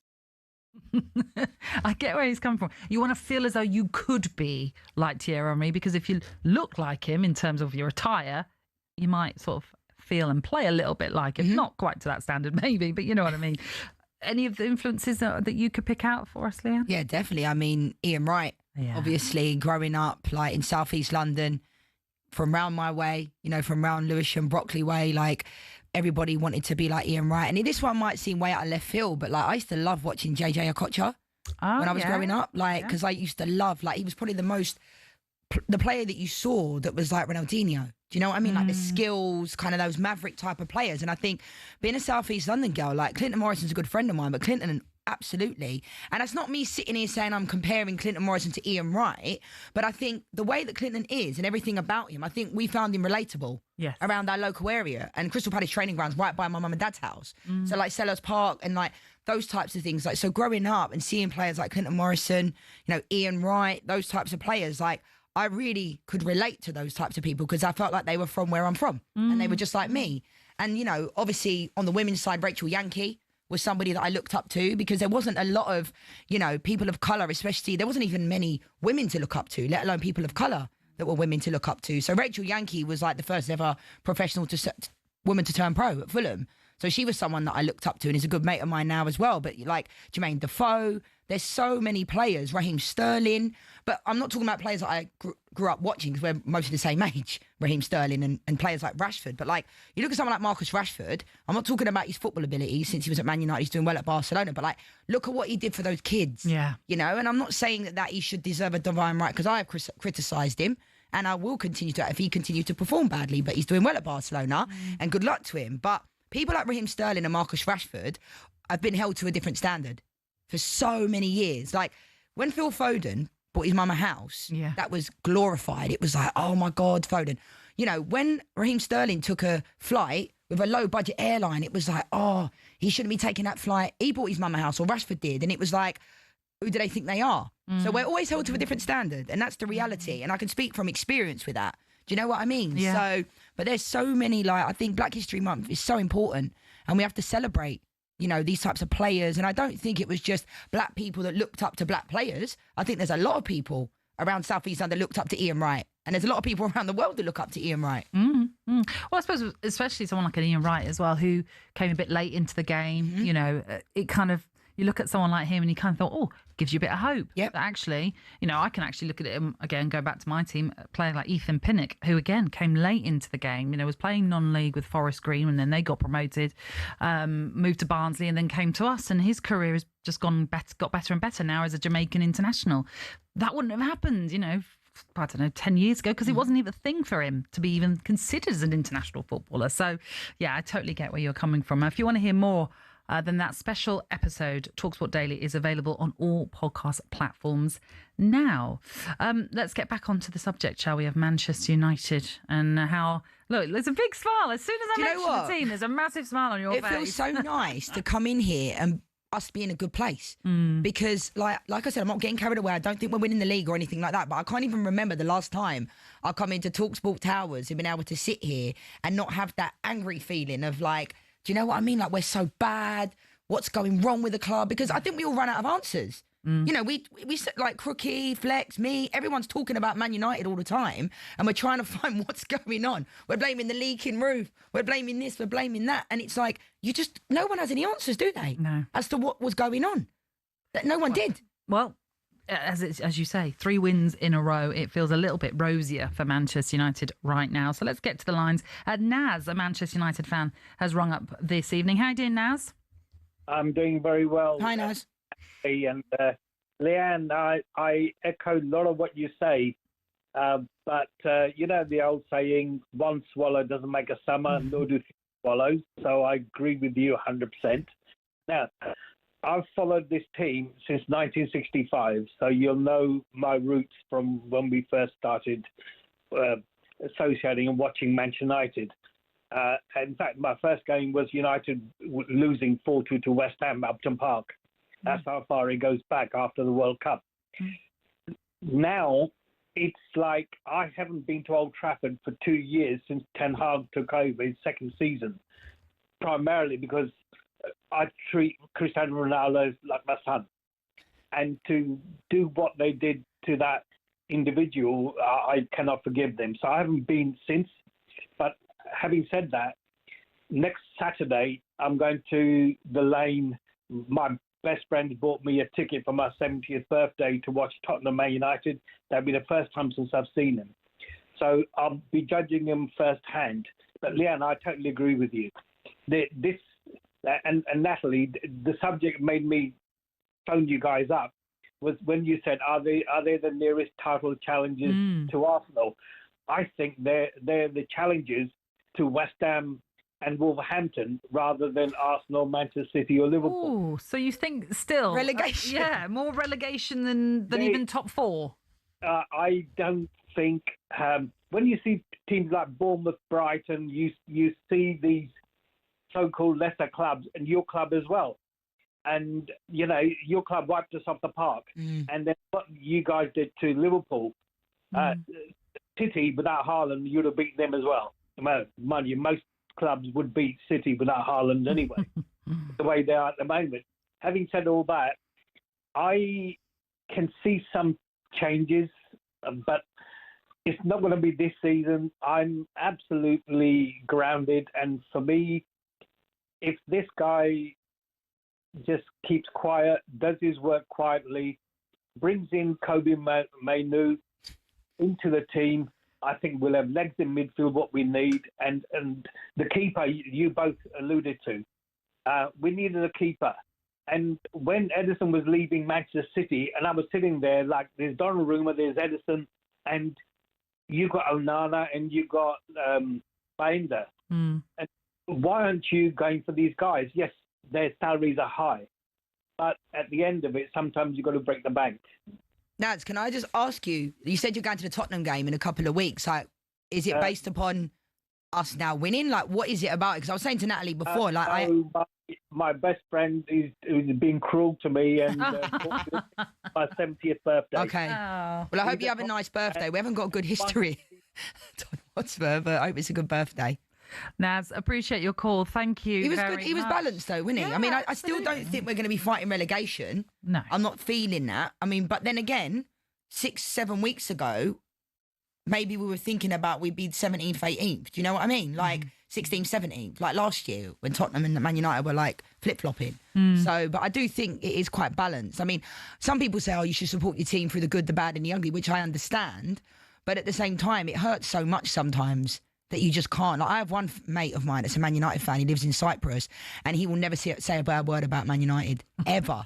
And he thinks he can't believe that I even criticise, ever, Man United, because he says I'm not a real fan. because I criticise. see, So they can do no wrong in his eyes. So I get it, but I can't see life through rose-coloured glasses in that situation because I'm like... I agree with a lot that Naz said about Cristiano Ronaldo because you know how much I love him. A lot of Cristiano's things he said is the truth.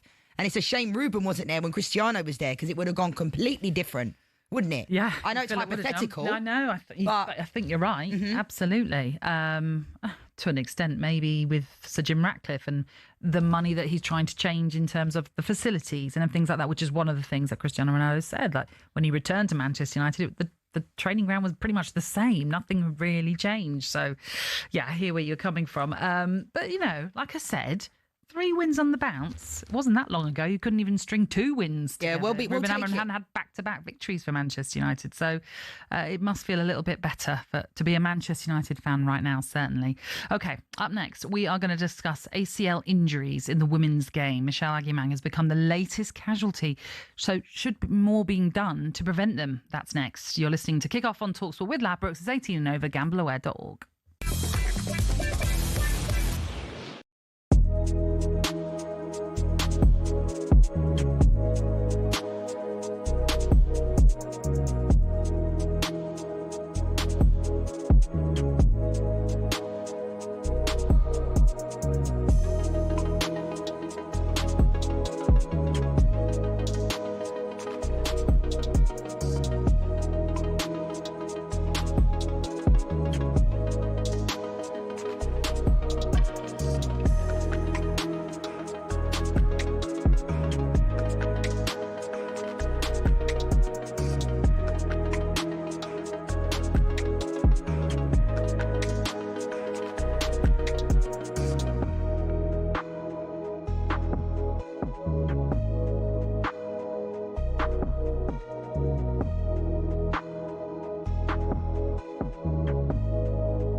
Kick-off on talkSPORT. Thank you very much for joining us this Thursday night. It is Lianne, Sanderson and me, Natalie, Sawyer, as we take you through until 10 tonight. Sheffield Wednesday's administrators have said players and staff have received their full wages a day early after months of late payments. Ipswich Town's Kieran McKenna says he has had no conversations with Celtic about their managerial vacancy, while Wales head coach Craig Bellamy has ruled himself out of the running.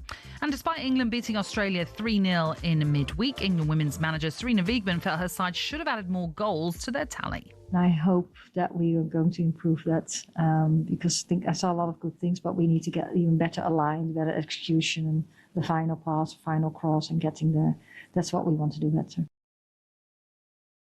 So that was Sarina Wiegman giving us a little bit of reaction then to that 3-0 win over Australia. And if you look at the stats, my goodness, she's got a point there, Lianne. 29 total shots the Lionesses had to the 3 from the Matildas. So maybe there is an issue about trying to finish off a few more of those chances. Yeah, I mean, I think over the 2 games, Brazil and Australia, these are 2 really good sides. I like the fact that we're testing ourselves. Yeah. And people automatically assume because we won the Euros, that means we're going to win the World Cup. It doesn't work like that. You know, we've got the US women's national team, Spain, Japan, top sides. And against Brazil, they've got really good players that are in form. I know a lot of people don't know a lot about them, but Bia Zanerato that scored, Dudinha that scored, are flying in the league in America because I watch them every single week. Ludmila's got 10 goals this year. So these are really good Brazil. It's a really good Brazil side, and Marta wasn't even there. So you can add her into the mix as well. So, yeah, disappointing to not win that game. But the win against Australia, I think that was a really big win because Australia have really good players. I mean, Sam Kerr started in that game. She's coming back. Ellie Carpenter, Steph Catley. Like, they have really good players that play in the WSL. So I think, you know, Kiara Keating starting as well against Brazil was massive. You know, Hannah Hampton come back in the next game. But I think, you know, Sarina Wiegman's been able to pick players that haven't necessarily been there before. I know Katie Reid got picked from Arsenal and she had to, you know, pull out of the squad.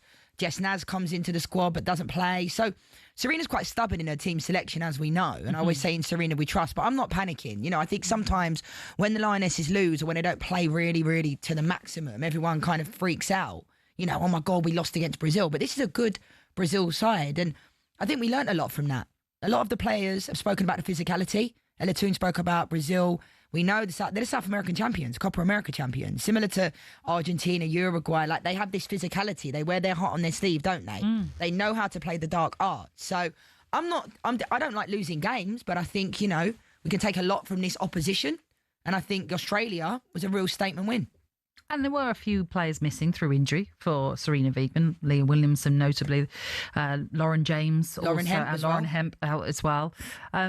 So it's great to see that she did try out a few new faces. And this was the homecoming series, we should say. There's a couple more games to come with China and Ghana as well, and the November into December break. You mentioned Kiara Keating. Well, I mean, that is a great story in itself. And actually, do you think, I mean, we need to find an understudy, don't we, for Hannah Hampton? So could she be that one? Yeah, I think so. I mean, Anna Morehouse as well. I think the fact that we went into the Euros with the 2 other goalkeepers never playing a cap for England, that wasn't something Sarina had, like, thought was going to happen because Mary Earps obviously retired at a time where Sarina didn't expect her to. So for me, it was obviously going to be Hannah Hampton, then Mary Earps, and probably Kiara Keating. Yeah. So, and I think the fact that she became, you know, the first ever goalkeeper of colour to represent the Lionesses, like, people can say, oh, here we go again. No, it's not here we go again, because it's so important for visibility. Like, look at how people now believe they could be Alessia Russo. Do you know what I mean? And believe they could be Ella Toon. Like, those same young girls of colour can now look up to someone like Kiara Keating and think, I could be a goalkeeper. And and not only is she's a great goalkeeper, so it's not about that, it's about how good she is, but the visibility is incredible. I think also the fact that Kendall played in the game as well, got player of the match, an Aston Villa player, like, on a debut, incredible. Brilliant performance. So I like Sarina Wiegman with regards to, she does make changes when she needs to, but then at the same time against Brazil, she went with who she knew. So I'm like, why don't we start other people to give them a chance? Because we know what these players can do. We know what Alessia Russo can do. We know what Ella Toon can do. We know what Beth Mead can do. So let's play other players. Isn't that just sometimes, and again, you've said it before, we all think we're managers, but we've had that frustration with Gareth Southgate. We have it with Thomas Tuchel, had it with Thomas Tuchel, when it's, we don't need to play Harry Kane. We know what Harry Kane can do, especially in friendlies. But we won, though, Natalie, as well, haven't we? So Sarina can do whatever she wants, realistically. So like, true. If you win, she's won 3 in a row. With the Netherlands 1, England 2. Like, she can do what she wants in my eyes, really. We will still question if we feel like we need to with regards to team selection, like Maya Letizier. Like everyone's been talking about Maya Letizier, like captain of Man United. She's been unbelievable this season and has not got a look in until of late with England. And then we also had Taylor Hines. Yep. Left back. Yep. Does that solve an issue? Do you know what? It's a weird situation with Taylor Hines because I liked her at Liverpool, and it's interesting because when she was at Liverpool playing every single week, she wasn't getting in England. She then pledged her allegiance to Jamaica. Yes. And then goes to Arsenal, minimally plays, and then gets picked for England. So it was just a weird situation because it's like, why would she not have been getting picked at Liverpool when she was playing more? So that was, I don't have a problem with her changing nationality because it works the other way around. Drew Spence, Becky Spencer, Lianne Sampson have gone from playing from England at young youth team and seniors and then gone to play for Jamaica. So you have to do what works for you. That's not the issue. So I think there are some real good stories within this team, but I still think when those players are fit and healthy, Lauren James, Leah Williamson, Lauren Hemp, they'll come straight back in. As we've seen at the Euros, Serena did that. Georgia Stanway had barely played and we won. So at the same time, like, it is what it is.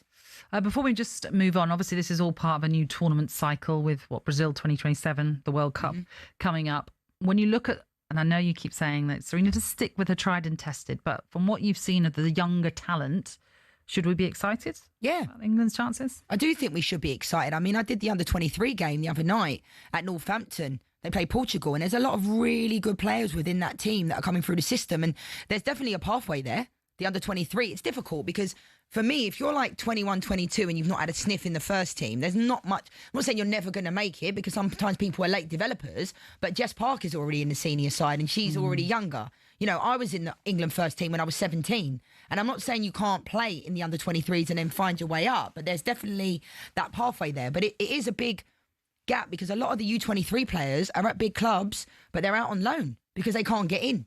Like Chelsea, Man City, like there's a lot of young players that are not playing that much, and they got beat the under-23s last week 5-0 by Germany, and all the German players are playing for like Frankfurt, Bayern Munich in their first team, whereas a lot of our under-23 players are gone out on loan and they're not really playing that much. So there's that issue as well, but I do think we're in a good place. I think we've got good strength in depth. You know, Missy Bokearns came into the game the other day, like did well. And I think Serena Wiegman's managed this, you know, time in a good way. But like the only disappointing thing is obviously Michelle Adjumang. Well, this is what I wanted to come on to. So unfortunately, she had to be stretchered off in that game against Australia, and we all feared the worst. And unfortunately, it is the worst. She has been diagnosed with an ACL injury. And unfortunately for her, she's just one of many women footballers who seem to be picking up ACL injuries. And it's, I mean, I know you've done your own research. You know how many players in this calendar year have suffered with an ACL injury. It's 152. That does not make sense to me. It doesn't. And I said it on my X account earlier, like, as in Twitter, that before people start getting like the first caller of ACL. Yes. But like, I cannot believe if people say, oh, injuries can happen in the men's game and the women's game. And I'm not a doctor. I've done this injury. I tore my ACL and meniscus and I did everything in my knee when I was 28. Never had an injury up until that point, Natalie. So I was very fortunate because a lot of my teammates, we have, you know, some people have the same injuries. They say, oh, look, there's sick note on the bed again because some players just couldn't handle the pressure as well.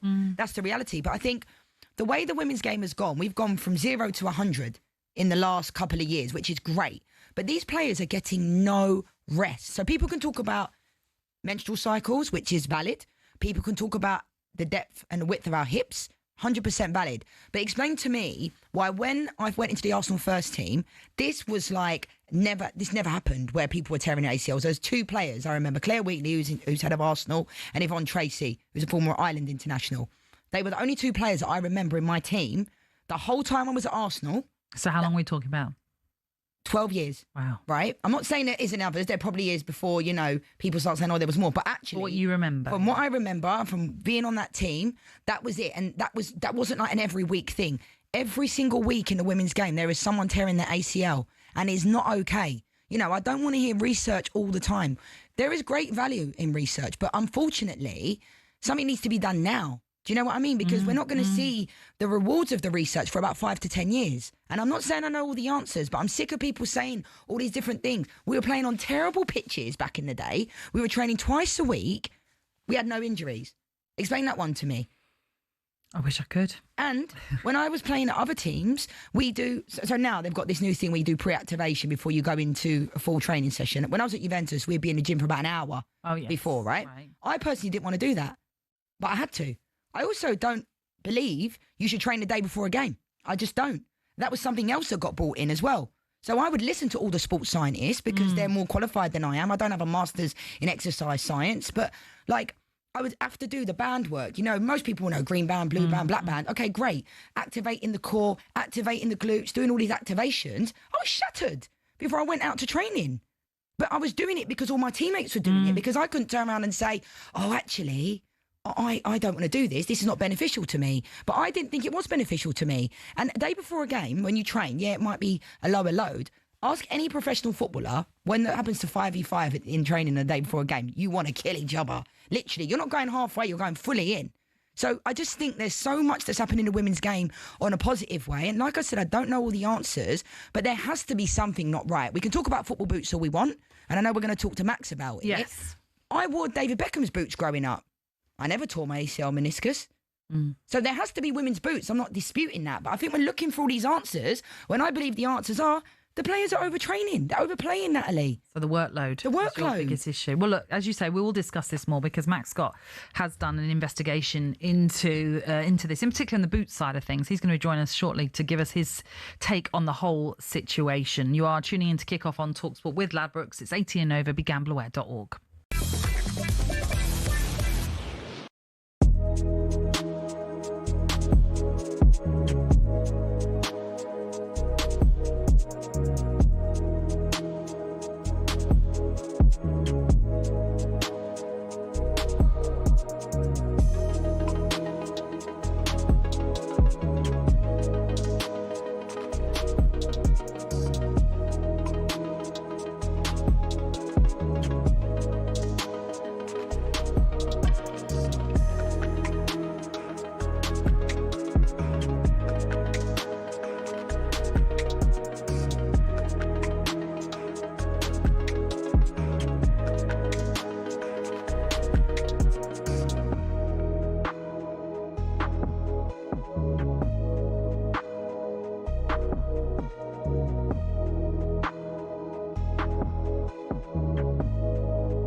This is Kickoff on talkSPORT. It's Lianne, Sanderson and Natalie Sawyer with you until 10 this evening. And we're talking about the subject of ACL injuries in becoming Well, a real crisis in women's football, it has to be said.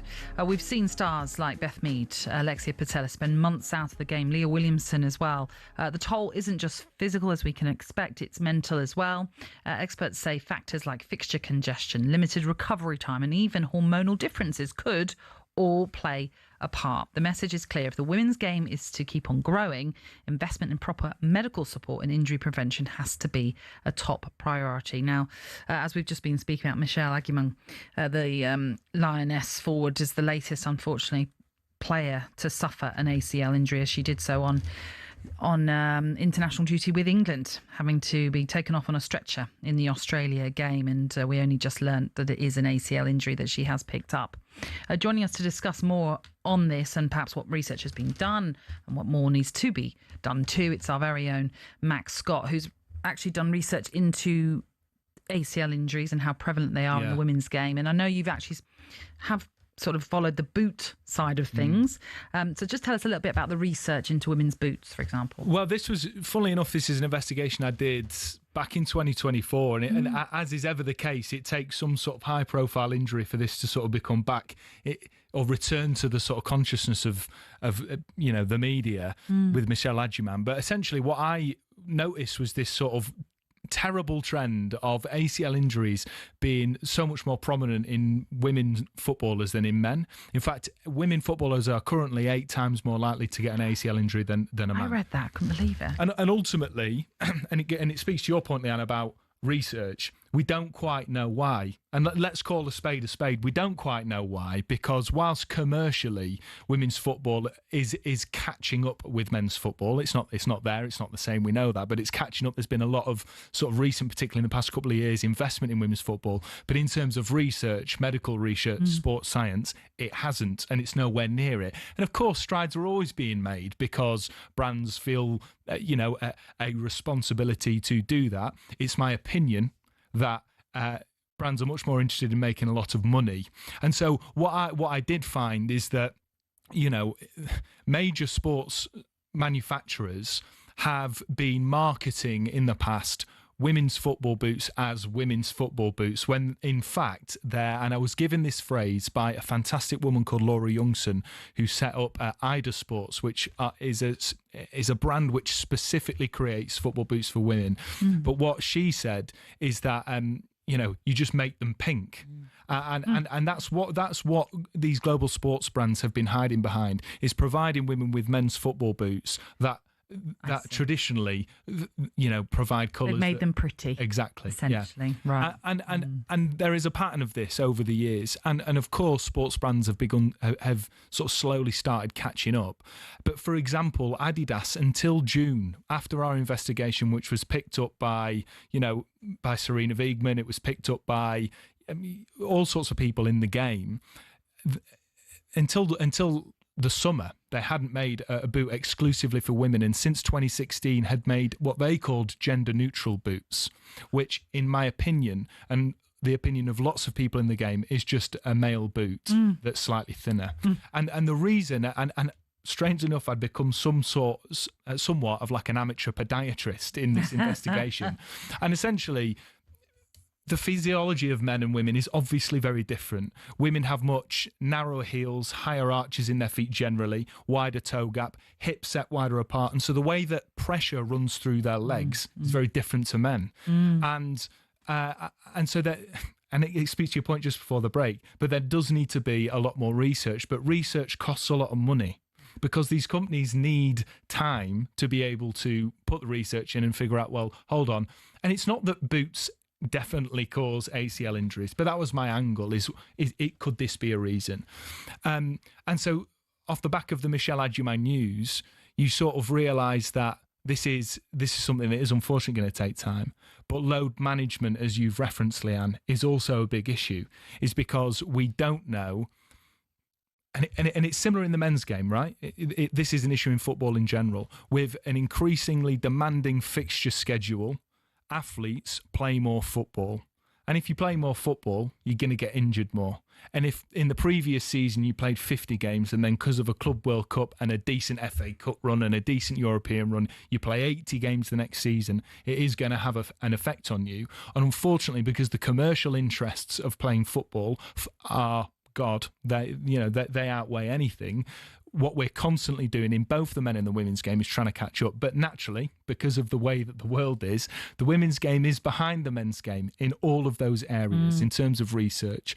And so I certainly am of the opinion that football boots play a massive part in this. I cannot say whether or not that's the case with Michelle Adjumang.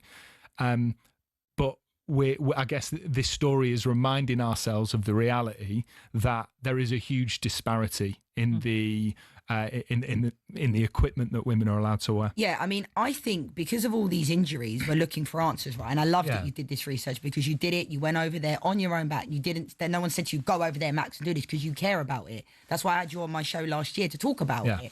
But I think like the reason why I'm saying it's the load is because that's the only change that there's been. You know, I grew up wearing men's football boots. Like I said, David Beckham's boots. I wanted every boot he had. And I do think the fact, I mean, you only saw after the Euros, there wasn't even a Mary Earps jersey for sale. That's right. Like, they are playing catch up. And you're right. These companies will see where the money is and that's where they'll go.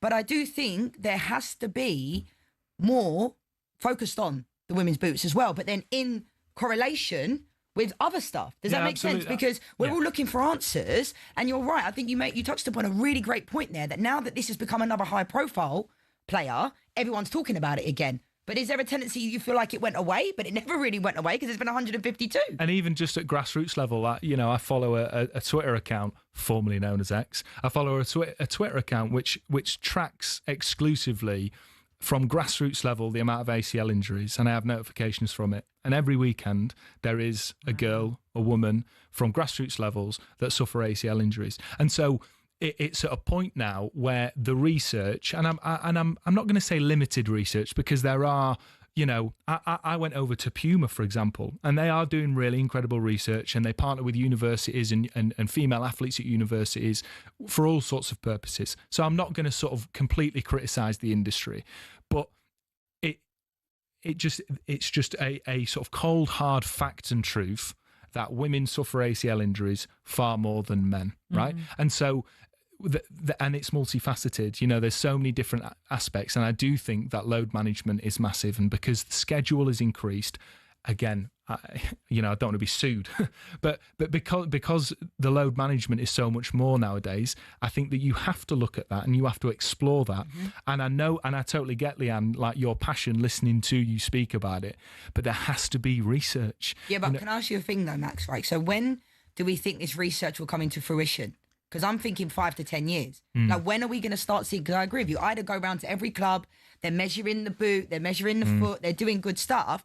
But what are we going to do? Keep seeing every single week there being another player tear their ACL meniscus, and then we're just going to say, okay, the research. They're doing research. When are we going to see these things be kind of measured? Yeah, it's a really good question, and I think sadly the answer is yes, it is going to take that time for the science to be able to catch up with the demand and say this is what we think it is. But it doesn't detract from the fact that talking about it more regularly, not just when Michelle Adjumang, a Lioness star, tears her ACL, I think that people listen. People listen to you. People listen to talkSPORT. People listen to all of these broadcasters. And if it's spoken about, then people will start doing it. People will start sort of taking action. It reminds me of Rodri, who, in a very sad and ironic way, was in the build-up to the Club World Cup, was talking about his concerns about load management. And he did his ACL before the Club World Cup. And then at the end of the Club World Cup, in their final game when they were knocked out, he got another injury and wasn't back, until a few games into the season.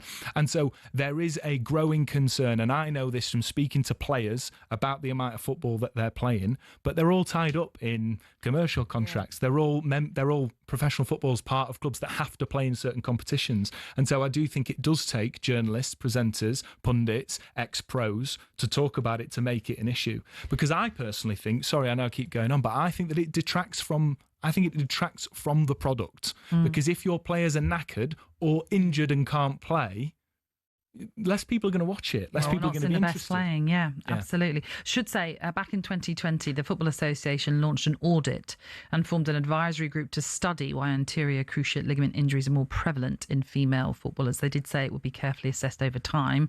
Don't think I've seen anything about that since 2020. And also FIFPro, in conjunction with PFA England, Nike and Leeds Beckett University, have been piloting a scheme, which is over a 3-year period. It began, I think, last year, about exploring the impacts of ACL injuries and why they are prevalent in the women's game too. So studies, researches are taking place. It's just, as you both already said, it's just going to take time for those results to come through, unfortunately. But Max, it's been really informative. Thank you. Thank you. For being with us. OK, in the next hour, we'll discuss Chelsea's red card woes and the return of the long throw too. Has the Premier League gone backwards? You can have your say. 03717 223344. You're tuning in to kick off on talkSPORT. It's with Ladbrokes, 18 and over, gambleaware.org.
From the Toffees to the Tractor Boys, the Eagles to the Seagulls, Gunners, Bees, Hammers and Magpies, Premier League teams have got a load of crazy nicknames.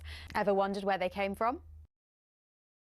Let's start with Everton. They're dubbed the Toffees, but why? Well, because when the club was formed, just down the road there were two local toffee shops. Ye Ancient Everton Toffee House and Mother Noblet's Toffee Shop were big fan favourites. Next, they say if you can't beat 'em, join 'em, and that's exactly what Ipswich Town did when it came to their nickname. The term Tractor Boys used to be chanted by their opponents as a way of putting the team down for their farming background.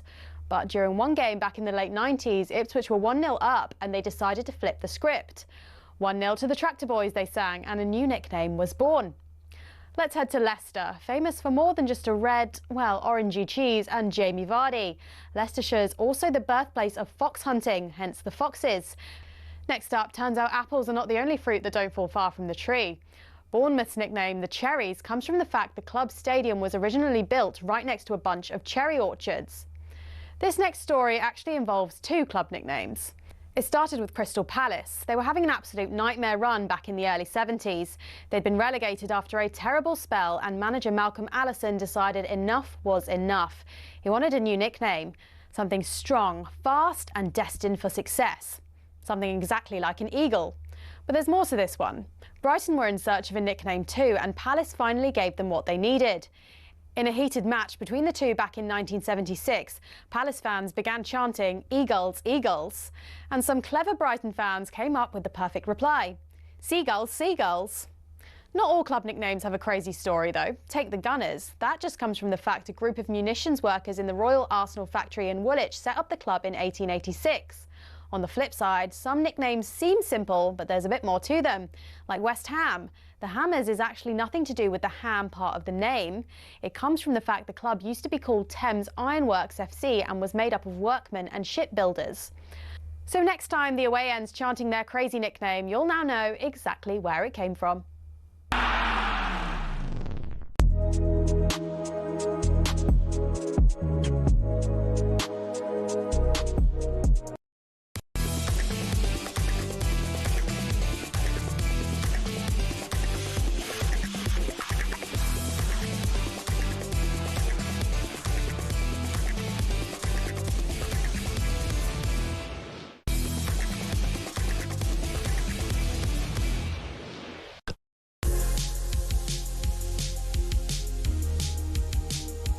Good evening, this is Kickoff on talkSPORT. Coming up in this final hour, we'll discuss the return of the basics in the Premier League.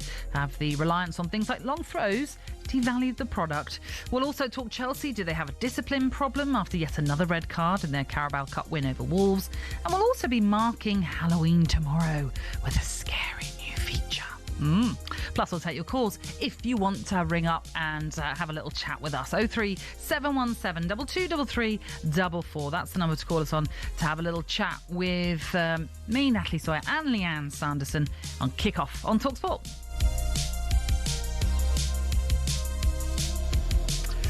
Okay, shall we talk about what seems to be in vogue right now in football, Lianne? We meant in the magazine Vogue. I was like, am I in it, Natalie? Naturally, I'm sure you'll be in it somewhere. Move over, Vicky Beckham. Vicky? So what did you call her Vicky? Don't know, it just came out of nowhere. I like it though. What is taking over football right now? Not necessarily tactics in the sense of your high press, and we're not talking so much about formations anymore. We're talking about the threat of set pieces, Lianne.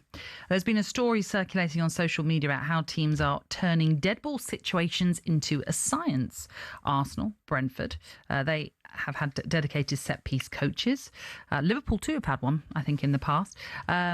Corners, free kicks, throw-ins, everything has been choreographed, it feels right now. But here is the question. Is that an evolution of football or a de-evolution back to Tony Pulis's Stoke days? Well, talkSPORT's very own Jason Cundy thinks it's made the league far more boring. But I genuinely don't think that the Premier League is as good as it was 15, 20 years ago. I genuinely believe that. How are you defining good? Because I'm looking at the way the games are played now. That there is definitely a shift. I'm watching games now. Where's the Eden Hazards? Where's the Gareth Bales? Where's the Luis Suarez's? Where's the Thierry Henry's? Do you know what I mean? I don't know whether there's enough of those players in the league right now.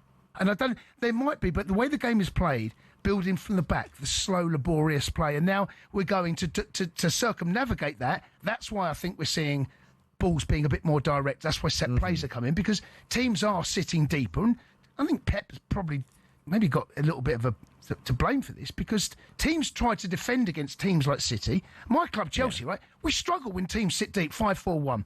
We saw what Sunderland did at the weekend. I saw what Palace did against us. I saw what Brentford did against us. And that, I don't know whether that creates... I just think that... I don't know whether it's a great time of English football right now. That's interesting. So Jason Cundy, not a fan. Before we get your take, let's hear from one of the managers who likes to have the odd set piece under his belt. And I'm talking about the Tottenham manager, Thomas Frank, who said the use of set pieces went under the radar simply because Brentford aren't one of the so-called big clubs. Every manager club want to compete, and it's about to find the small margins. And I think the success that we had at Brentford was maybe not as fancy because it was a smaller club, but also that Arsenal picked it up. I think Liverpool 2 years ago was extremely good as well. So the top clubs also picked it up and think, then we probably need to do this if you want to be able to compete or, raise the bar to be even better. So I think that's probably the reason.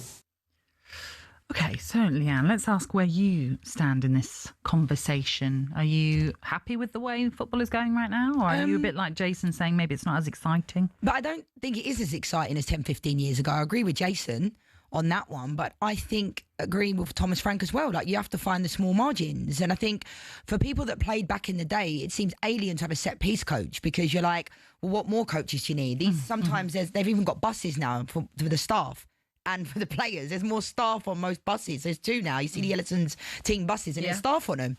I think this is only a problem since Arsenal started playing that way. Does that make sense? Historically, Stoke over the years, people say about Tony Pulis, it's boring when Rory Delap used to throw the ball. I don't care. You have to do whatever you need to do to win a game. It's not just Arsenal being good on set pieces. It's Declan Rice's delivery. I spoke about it the other day on another TV show. How many footballers can take a corner and beat the front post now, Natalie? Not many. Declan Rice has that delivery on an absolute rope. His delivery is incredible. Gabriel Saliba, all of those players are good in the air.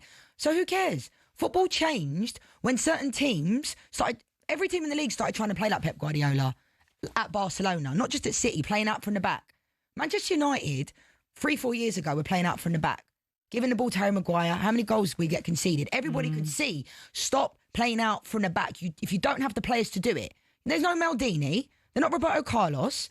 Do you know what I'm trying to say? And N'Golo Kante, like, that are good ball players. If you don't have those good ball players, then don't play out from the back. But I don't think it's because of these long throws and set pieces why the game has changed. I think VAR has changed the game for the worst. To be honest, that's one of the bigger factors. And football's not just like it used to be, is it? Fullbacks have changed. You know, players like Gary Neville back in the day. Gary was one of my favourite players at Man United because he gave the ball to Beckham, knew his role and responsibility. Gary Neville would probably be obsolete in this day and age as a fullback, right? Because fullbacks now are attackers. So it's just different. Football has changed. And I don't know if I think it's changed for the better. Do I think it has? No. Because people can't even tackle anymore. Imagine Roy Keane and Vieira in this day and age. They wouldn't be 5 minutes on the pitch together, would they? No. Red carded every single second of the game. I know what you're saying. And look, football evolves all the time. Of course it does. It has to evolve. Whether it's secular, you could argue, is a thing because, as I said, we seem to be going back to the days of set plays and long throw-ins, which you're going back to the Tony Pulis and Rory Delap Stoke days. But, you know, my team, I should say, benefits from a long throw. Michael Coyote for Brentford is absolutely phenomenal at some of the long throws that he can do. I don't think he's set the longest, but he's something like 38 metres that he can throw the ball, and that's been his longest this season. I think actually Matthias Jensen for Brentford has thrown over 43 metres, something like that for a throw, which is quite incredible. And I know it might seem a bit boring, and then look, you could argue they take maybe too long. That's what I was just about to say. That is my problem with that. Yes, you could argue. Yeah, you could definitely argue that because obviously we want to see the ball in play for as long as possible to get our money's worth at the end of the day. But I tell you what, when I watch some of those throws now, I'm like, that is an art. That is incredible what you're doing. And it sometimes is about throwing the ball to that first post to get the flicked head on to then hopefully lead to a goal, as we saw actually against Liverpool when we scored 5 minutes into the game and Dango Otara was on the end of it. That's the threat that we're now seeing. But like you say, and like Thomas Frank said there, it is about the small margins. It's about knowing, look, we can't match you like for like in terms of what you can do on the pitch, but we can certainly unsettle you with our set plays. I think you're right, Natalie, in what you're saying. That's the biggest problem for me. And you know how now they've obviously brought in the goalkeeper with the second rule so that they can't onto the ball for too long and it'll go for a corner. I feel like we'll start to see that. Howard Webb will probably talk the end of this season or beginning of next season about the fact that on throws now, because it is taking an eternity to get them in. But again, you have to work with the tools that you have. And I think football has changed in many, many different ways. But if you have someone in your team that's good at that, then so what? And like I said, because Arsenal are scoring so many goals from it and because they're flying, I feel like that's why everyone seems to have a problem. It's an art. It's not just like, Arsenal are not playing like Stoke. Let's not be, everyone's saying, oh yeah, Stoke. It's not like Stoke. It isn't. Arsenal are nowhere near playing like Stoke. They've got good ball players in their team and they're performing. And at the end of the day, do you notice how, right, every team, I'm sure these coaches go on these courses and swallow a coaching manual and everyone does the same thing. Do you notice that? Did you notice now that everyone's going back to the goalkeeper when they're kicking off from the midfield? Yeah. They're doing it in the women's game, they're doing it in the men's game. Where's that come from? Why are they taking the centre spot kick, kicking it back to the keeper, and then they're just booting it to the? We used to do that when I was in England under 17s. We used to say kick it, and I used to think, why are we just booting it to the other team? Are we going to put pressure on them? We're better than that, just hoofing it forward. Honestly, I encourage everyone to watch the Premier League this weekend because you'll see kick off, go back to the keeper, put it on them. How boring is that? So it's not just the throws and it's not just the set pieces that are, killing the game. I think VAR's killing the game. Players can't celebrate. That's taking an eternity. And that for me is one of the reasons why the game has changed. It's not because of set pieces and it's not because of throws. But at the end of the day as well, it's about being versatile, isn't it? So I know we've seen at times actually Manchester City be a bit more direct in some of their play. And to be fair, Ederson was always a player that could kick a ball long. And what a ball. And exactly that. It wasn't just a kick in hope. It was always a planted kick out and it would reach whoever it was he was going for. But sorry, Natalie, isn't it up to the other teams to stop him as well? Well, do you know what I mean? Like, yeah, Arsenal are banging in goals and no one can stop them. So isn't that an amazing strength to have? Well, it's just another string to your bow, isn't it? I totally agree with you. And I've got no problem with that versatility. Like I say, if you're seeing sometimes Arsenal be a bit more, let's say, defensive heavy when they start a game, for example. I'm just broadening it out now. But if they're going to use their set pieces as their weapon, like you say, it's all about us. I mean, look, every team has scouts. Every team does their homework on the opposition. So, like with Liverpool, like against Brentford the other day, they know that we are going to have long throws. You've got to learn how to stop the long throws coming into the box and causing havoc. I know we don't want to dwell on Liverpool too much, but the fact that Arne Slot's come out and said it's a weakness of ours. Well, why are you saying it? Don't say it. Well, then get better at it then. It's not easy. I'm not saying it's an overnight thing because there are some teams that are really poor. Man United went that whole season. Do you remember we didn't score any set piece from a corner? So that was a weakness of Manchester United, and now they seem to have got a bit better at it. So there will be weaknesses on every team, but it's up to these other teams to stop the likes of Arsenal. Yeah. It's a bit of a throwback, some might say, but at the same time, when your team's benefiting from it, you got to love it. Yeah. I know it might not be to everybody's sort of purest take of football, perhaps, because we do, at the end of the day, want to see the ball on the floor. We want to see football being played. But I just see it as another little extra weapon that you can have in your armoury, I should say. What do you think? Do you think football's evolved, or do you think we're going back a bit? You can have a say if you want to. Give us a call, 03717 223344. Next up, we'll take a little, break from the Premier League in terms of... Well, no, I'll start that whole again. We are going to carry on with the Premier League. Let me say, we're going to talk a bit trick-or-treating ahead of Halloween tomorrow. Get Leanne's take on perhaps the season so far. So that's on the way next. And a little bit later on, we'll be discussing Chelsea. Why is their discipline so bad? And are they really a side that we should be looking out for at the top end of the table too? That's coming up in the final hour of Kickoff.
This is Kickoff, and it is Lianne Sanderson, the former Lioness striker, alongside me, Natalie. So we're taking you through until 10, and then you've got the sports bar to look forward to. And as you're all aware, tomorrow night is Fright Night, Halloween, in fact. So we thought we'd try and do something a little bit different for you. So what we've decided to do, Lianne, is list a couple of iconic horror films, and we're going to ask you then to match them with perhaps the relevant Premier League club. So I will explain, for example, why we picked certain films, but I think we might have some music to go with this.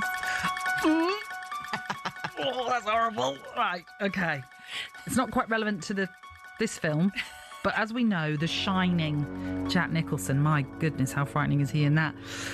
Off the back of it, we're asking you, Lianne, which club has had the biggest awakening this season? So I suppose in a way, as much as Halloween and scary films are negative, I suppose we're looking for more of a positive for The Shining. Who is shining for you? Oh, I think there's a few that you could consider, but I have to go with Sunderland. To be honest, fourth in the table. A lot of people are talking about the teams that come up going straight back down, and they've just been unbelievable, haven't they? Result of the weekend against Chelsea as well at Stamford Bridge.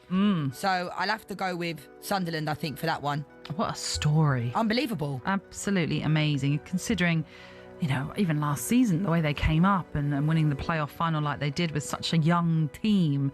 My goodness, Regis Lebris is doing such fantastic work at the Stadium of Light, and my goodness, if they could sustain it. I'm not saying stay in the top 4, but just at least sustain it to be top 10. Wow. They're a massive football club as well. I remember back in the day when I used to have my sticker books, and you'd have like Niall Quinn, Marcus Stewart, they were massive, like Stadium of Light, Peter Reid. Oh, X-Files. That means we need to shut up. Move on to the next. That's like the Oscars. All right, move on. We've had enough of that one. Yes. All right, we're moving on. X-Files. As we know, that's all about your aliens. So we're talking Alien, the film. Which club has looked a shadow of their former selves? I mean, there's nowhere else to go but Liverpool. Yeah. Surely. I mean, you're looking at the champions of last year. They looked like they were just almost like similar to the Arsenal Invincibles. Everything they touched went in the back of the net. Everything clicked under Arne Slot in a short space of time. He seemed to be able to change a style under Jurgen Klopp in a short space of time. And Jurgen Klopp was a fantastic manager, one of the best ever. So I think when you look at the huge drop-off that they've had, lost 6 of the last 7, I still believe they'll find a way through this. But right now, it's hard to see a light at the end of the tunnel. Yeah, I think that's a good one. Should we move on? Have we got another track? We have got another track. Oh, why are you so scared? No, because it just conjures up the thought of those films. And this is, I don't know, you can... It really, this one, I'm not actually going to explain it, but you can just feel the film Psycho coming through, can't you, with this one? It's so iconic. The question for you, Lianne, is which club has been the most erratic? Well, I mean, there's a few candidates for this, isn't there? When you look at Forest, with their managerial turnover, Ange Postecoglou, Sean Dyche is in there now. But I think I'll have to go for West Ham. Okay. Based upon, I didn't expect them to be, I'm not expecting them to be flying, but I didn't expect them to be in relegation. And the way things are looking, I mean, I watched that game against Leeds and I was like, this has given me nothing. When you're a pundit and you're a journalist, you want to watch these games and I'm thinking, wow. And it isn't the manager, but the players. They've got good players. Paquetá, Souček's decent, but they're in a really... I feel for West Ham fans, so they have to be my candidates for Psycho. The most erratic club. All right, the next film we have picked is Get Out. So have you seen Get Out? Don't think I have. No, I think I have seen it and it was freaky. But it's more to do with, and this is quite obvious really, which manager is most likely to be sacked. Well, a few sackings already, or departures. Yeah, which I don't necessarily agree with all the time. I think there's this constant conveyor belt of sack the manager. But this one for me has to be Wolves. I think it's the beginning of the end. When you remember when Ange Postecoglou last year went over to the Tottenham fans and it was very, very toxic. Yes. The way Victor Pereira went over with Strand Larsen to the fans. I don't know. It's damned if you do, damned if you don't, isn't it? Because if they don't go over and clap, the fans say. But in that feeling, you have to sometimes read the room. And the fans have a right to feel the way they do. They have been poor this year. So I think for me, it has to be Vitor Pereira and Wolves. It's still winless in the league. He signed a 3-year contract not that long ago. I mean, the start of this season. The players don't, Natalie. I'm not being funny. I mean, I know they've lost Cunha, but their players are really not... They're not Premier League players, are they? Like So, but in a sense, then Pereira's not been given anything to work with. No, they had a really poor window. They didn't use any of the money they got from Cunha, and a lot of their players are just not even at their level. And I feel like the drop off and the decline has been crazy.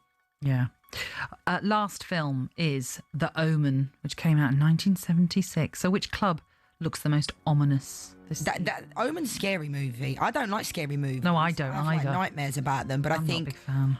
the most ominous has to be Arsenal. I mean, maybe followed by Man United closely with regards to how well we've done of late. But I want to give Arsenal their credit because I think there's been so many times where Arsenal have come close and then they've kind of crumbled psychologically last minute. This year, I feel like it's their year. I want the fans to come out and say that as well because they're so nervous. My dad's a Gooner, and it's almost like every Arsenal fan is reluctant to say we're going to win the league. But if you look at the form they're in, the way they're playing, the results they're getting, the feeling around the club, it has to be their year. They're doing incredible. It's key when you're looking at your rivals, who actually all last weekend slipped up with Manchester City, Chelsea, Liverpool all losing. And no one's playing like them. There's no one that has that feeling around them. Exactly. You know, this is the time to make sure that your superiority is shining and coming through, certainly. So you're not a big Halloween fan? I know, I'm a Halloween fan. Oh, you I've like been to Salem, which is where Halloween came from. My wife is... No, my wife is obsessed with Halloween. So, yeah, we had a Halloween party last year. I dressed up as Michael Myers. Year before that, I was Chucky. Well, I do like Halloween. Love pumpkins and all that, but I don't like the horror of it. Okay, so you don't like a horror film? Like one year I dressed up as a Power Ranger. In America, you don't dress up. Yeah, that's right. You can dress up as anything. And I was a Power Ranger. So, yeah, I do like Halloween. Yeah. Ever watched a scary film, though? Hocus Pocus. And But that's more my wife again. Like, she loves all that. But I'm not a big... I'm like a psychological thriller. Yeah. You know what I mean? I like all that when you're trying to figure out like primal fear. Remember with Ed Norton back in the day? Okay, less of the jump scare. Yeah, no, that's not me. Yeah. I might look like I'm tough, but I'm actually a puppy. I get scared. I get scared. I hear you, Lianne. And we'll learn more about the softness of Lianne throughout this time together on Kickoff for sure. You're tuning into talkSPORT. More ghostly goings on after 10 o'clock, I should say, on the Sports Bar as jumping Jason Cundy and revolting Rory Jennings will take your calls on the Sports Bar. So get your calls into them on 03717 223344. You're tuning into Kickoff right now here on talkSPORT with Ladbrokes. It's 18 and over. BeGambleAware.org. Coming up next, we'll discuss Chelsea and their discipline issue.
This is Kickoff on talkSPORT, and it is Lianne, Sanderson, Natalie, Sawyer with you as we take you through until the sports bar at 10. And right now we're going to do a little focus on Chelsea right now, who find themselves in 9th in the Premier League.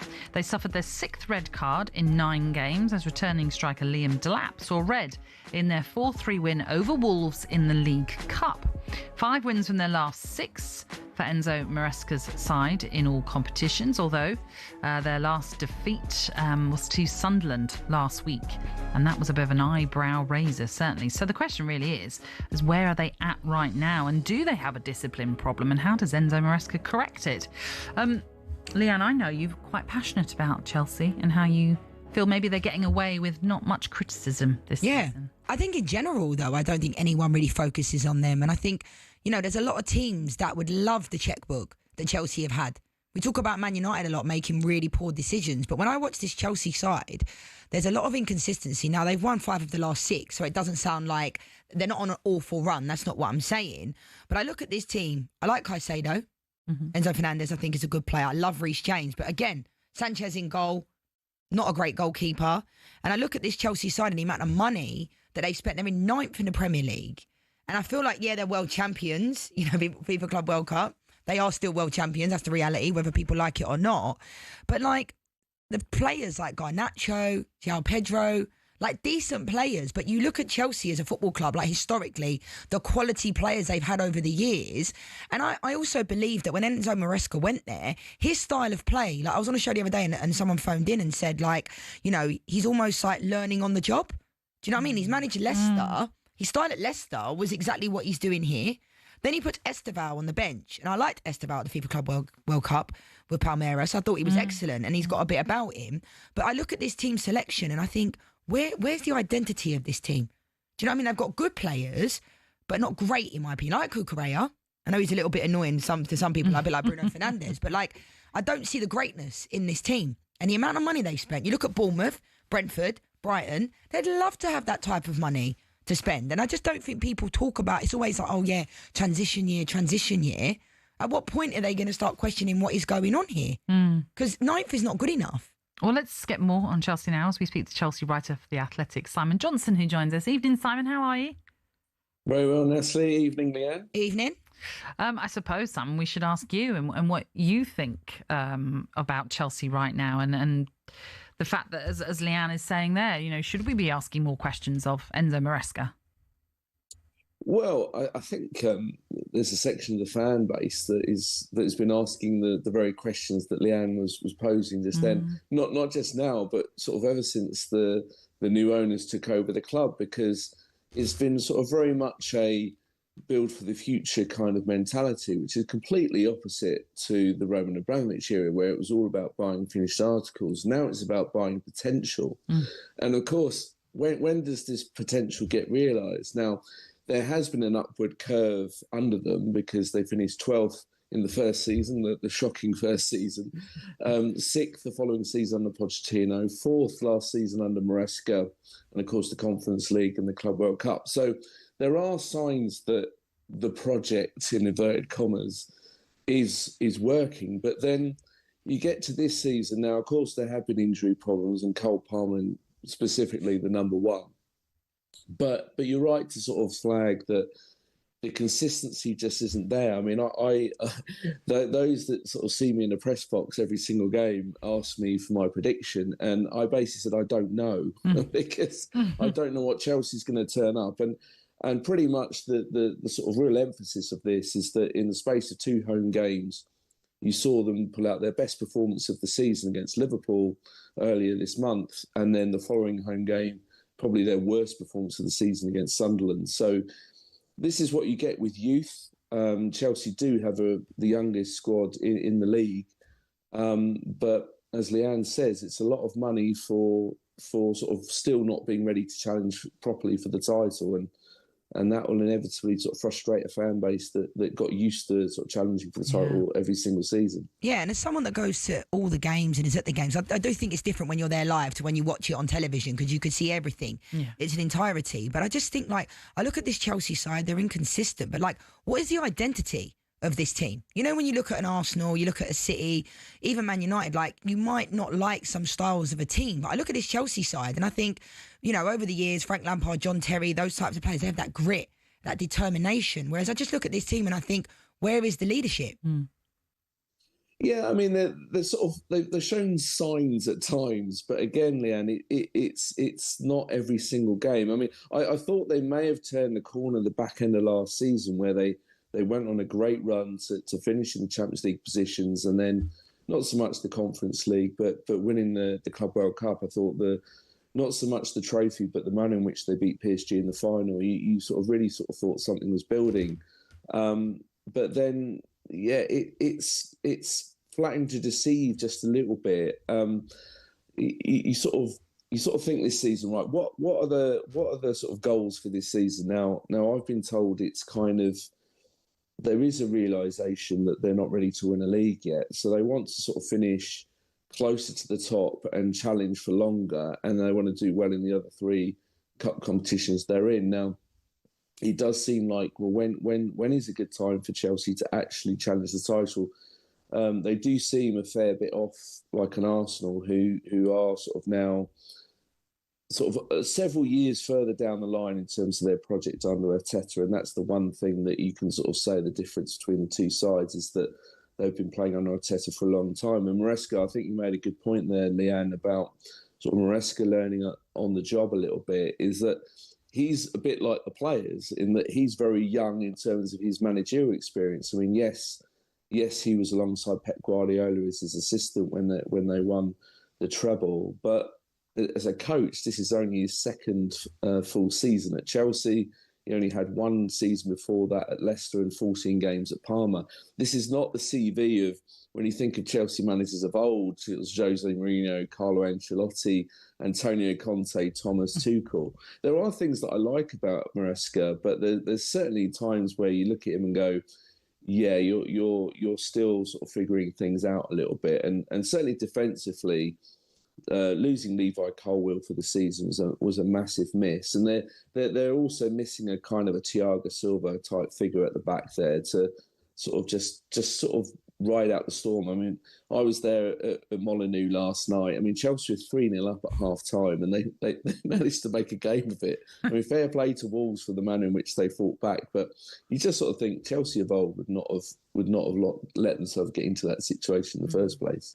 I mean, like you say, there is this inconsistency to them. There is this youthful element as well. And maybe that's why we're talking about 6 red cards in 9 games. But it's quite difficult for Enzo Maresca to have any sort of consistency when he's constantly battling the fact that this player is suspended, that player is suspended, even probably saying who is actually suspended because we've had so many red cards. They do have a discipline issue, Simon.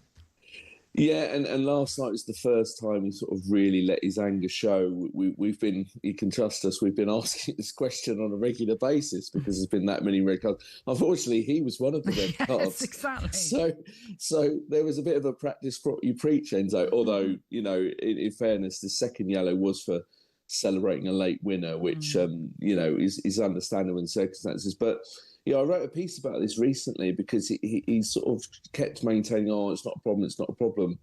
Well, you only have to look at the numbers, not just this season, but the last few seasons. You know, under Pochettino, Chelsea were, depends how you look at it, they were top of the unfair play table or bottom of the fair play table with the Premier League high of most amount of yellow cards. Last season, they came second under Maresca, so not much of an improvement there, and now they're top again. So this is not just a this season kind of thing. This has been going on essentially since the new owners came in. Why is this? Well, again, you have to look at the youth of the squad and just sort of think it's a lot of naivety. I mean, some of the red cards, yes, he can talk about the Robert Sanchez one at Old Trafford and Chalobah at home to Brighton and sort of the last-ditch tackle. Those are sort of understandable, but it's not just those. There's lots of silly ones, and this is a sign of perhaps a naive, youthful inexperience, which is silly, really, because like these guys are internationals. Whilst they are young, they are sort of international players, and they should know better. And Liam Delap in particular, you know, that was his comeback game at Wolves. He's been out injured for 2 months. Chelsea have been desperately waiting for him to come back. and then he goes and gets himself sent off and as a substitute. I mean, it was absolutely brainless, and Enzo Maresca's patience well and truly ran out. And I wrote a column today saying it's about time that Maresca called out his players, even though he sort of was focused on delapsing discretion. I think that was a message to the dressing room that enough's enough. This is beyond a joke. And as he said, it's an embarrassing situation. And Simon, not just a discipline problem, but obviously a lot of injuries. How much of a factor do you think the FIFA Club World Cup was on this team? Because obviously they went all the way. They never really got much of a break. We spoke a lot on the show about in women's football, you know, the loads and all that type of stuff. But like, do you think that's having a factor? Like, not making excuses for them, but do you think that's played a part? Well, this is interesting because I would have said a week ago, yes, undoubtedly. But I wrote a piece again for the Athletic, which looked into sort of how Chelsea is sort of managing their players, and they are trying again to go down this different route of not just rotating players in between games, but also in games. So they're going to be far more substitute, and they sort of see this as a game changer. They are going to do a lot more load management in games. So you're going to get sort of players just playing the first half of matches, etc. And they're sort of very adamant that the Club World Cup has not played a part in what's happened. They just sort of think it's football in general. They point to the fact that Arsenal didn't go to the Club World Cup and yet they've got injury issues. That it's just a general issue for the sport. But I still find it a little bit hard to believe that hasn't had an impact. You only have to look at Cole Palmer, the amount of football he's played the last few years, playing, sort of going deep in the Club World Cup, having a very limited pre-season, and you know this groin issue. You only have to look at the second half of last season where he clearly wasn't 100%. Just generally, you have to sort of think it's a factor. I mean, the conditions that the players were playing in, you know, intense heat. Instead of being on a beach, they were playing in sort of beach-like weather, and in very, very intense games. It wasn't like, you know, Chelsea sort of think, oh well, it's a bit like going on pre-season tour, but you would have seen pre-season tour fixtures. They tend to be gentle kickabouts in the grand scheme of things. The Club World Cup was genuinely competitive. It actually surprised me that sort of how ferocious teams went for it in the end, and I do think that it can't be a coincidence that Chelsea generally have not impressed that much in many games this season, and it does feel like they're a little bit slow, a little bit sluggish at times, and I think the sort of the length of last season, the very minimal pre-season has to be a factor in that. Simon, thank you. Nice one, Simon. Really great to chat to you about all things Chelsea, so thank you very much. My pleasure. That was Simon Johnson, the Chelsea Athletic correspondent. By the way, they head to Tottenham for the 5:30 kickoff on Saturday, which has been a happy hunting ground for Chelsea because no team has won more at the Tottenham Hotspur Stadium than Chelsea, 5 times in fact. Talking of Premier League action, we'll look ahead to the weekend's football in the Premier League coming your way. You're listening to Kickoff on talkSPORT with Ladbrokes. It's 18 Nova, BigGambleAware.org.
Thanks very much for tuning in to Kick Off on talkSPORT with Lianne, Sanderson and Natalie Sawyer. On Saturday then, the Premier League is back. Never ever predict what happens in the Premier League. It's amazing. It's Lyle Foster. It's Wolves 2, Burnley 3. Chance of we are top of the league at a defiant Emirates Stadium. We're in a really good position at the moment, but we know how early it is and how difficult every game is. Yet another defeat for Liverpool. The drama fast becoming a crisis. Comes from again, and he sweeps Aston Villa into a 2-0 lead. Bournemouth 2, Nottingham Forest 0. Bournemouth are up to second in the Premier League, and their brilliant start to the season continues. Chelsea 1, Sunderland 2, Shamsteen Toby. That top five at the moment is incredible, isn't it? And above Liverpool. Finished here at Old Trafford. Manchester United 4, Brighton and Hove Albion 2. West Ham 9 games in, 4 points. Chorus of boos around Molineux. The picture will shift and change. It's all go on talkSPORT all the time. Wherever there's football, we will be there. So to remind you, there's no 12:30 kick-off in the Premier League this Saturday, but there are 5 games kicking off at 3. Brighton leads Burnley against Arsenal, Crystal Palace take on Brentford, Fulham host Wolves, and Nottingham Forest take on Manchester United. Then at 5:30 there is a London derby between Tottenham and Chelsea, and then following that, Liverpool, on this torrid run of form that they find themselves on, or in, even having lost 6 of their last 7, take on Aston Villa live on talkSPORT from Anfield. Then that one kicks off at 8. There are a couple of games on Sunday: West Ham, Newcastle, and Manchester City taking on Bournemouth. And then there's Monday night football to look forward to as Sunderland, one of the surprise packages of this season, take on David Moyes' Everton. That one an 8 p.m. kickoff live on talkSPORT 2, as well, not talkSPORT 2, but talkSPORT. So we've already discussed some of the games coming your way. Let's look at some of the other matches. Maybe we should focus a little bit more on the relegation picture. As it stands, the bottom 3 reads: Wolves 9 games played, yet to win. West Ham with 1 win from their 9 games. Likewise, the same for Nottingham Forest, who are in 18th. The team above them in 17th, 3 points clear, are Fulham. And Fulham actually host Wolves on Saturday, and that already has a real feel of a relegation 6-pointer, especially for Wolves, who are just in dire straits right now, Lianne. Yeah, it's unbelievable. I mean, I saw something the other day, and correct me if I'm wrong, 6 months without a win. Like, what? It honestly, you know, there's all these cliches, like you say, like 6-pointer, but this is a massive game. Like Fulham, especially Fulham being at home, but like, I have a feeling that if Wolves don't get a result, Vitor Pereira will probably go. Really? Genuinely. Like, and it's always the manager that goes, isn't it, realistically? I don't think he's got a great squad. He done amazing with them last season, when you relatively speaking, but you can't just be that, you know, you lose Cunha and then you capitulate like that. But I think this could be the first time in a long time we could see 3 teams that have come up, you know, Burnley, Leeds and Sunderland, stay up. Well, as we say, Sunderland are the surprise packages. They are 4th in the table, having won 5 of their 9 games.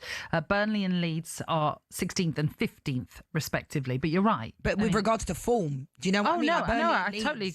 Burnley have won their last 2. Leeds obviously come into this match week having won their last game too.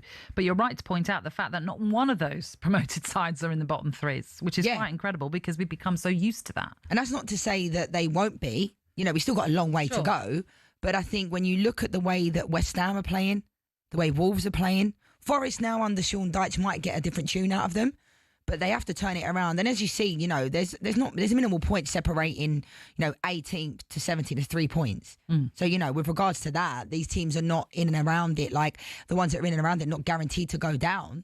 Do you know what I mean? There's still a long way to go, like I said. But West Ham, really, really, I think they're really struggling. Wolves, and I think if they don't change something, Wolves, then, you know, it's inevitable what's going to happen. I mean, Nottingham Forest against Manchester United, that also feels pretty big on the Sean Dyche front. He did win his first game in charge, that against FC Porto in the Europa League, and I was at that game, Lianne, and they played brilliantly. You know, Porto came into that having not lost this season. There were, you know, a lot of pressure on Sean Dyche on that fact that Porto had got off to such a great start. But my goodness, they wiped the floor with them. And you looked at some of the players in that team playing on that night. they felt confident. You could see Morgan Gibbs-White just looked like he was re-energised. But he said he could finally breathe, didn't he? It's quite telling about how difficult a time it might have been under Ange Postecoglou for all of those Forest players. But then they go to Bournemouth and a bit lacklustre. And maybe we should give credit to Bournemouth. Because I was about to say Bournemouth for that team that they're doing. Like, Areola's doing a fantastic job at Bournemouth. What a great job he's doing. So it's not an embarrassment to go there. But these types of games, like Forest versus United, they're like turning points, aren't they? Because if Sean Dyche gets a result against United, then that could kind of kick them into touch. Yes. You're right. The result against Porto is a fantastic result. But these types of, I don't want to jinx here because obviously I want Man United to win, but it's those types of performances at home that can kind of kick them into touch. And as we mentioned, we talked a lot about Chelsea, but Tottenham, they feel like they're going through a bit of an inconsistent patch right now. I think it's 1 win in the last 4 in all competitions, 2 wins in their last 7 as well. And I've seen, a few dissenters for Thomas Frank. Oh, I like Thomas. They're in third. I know. I agree.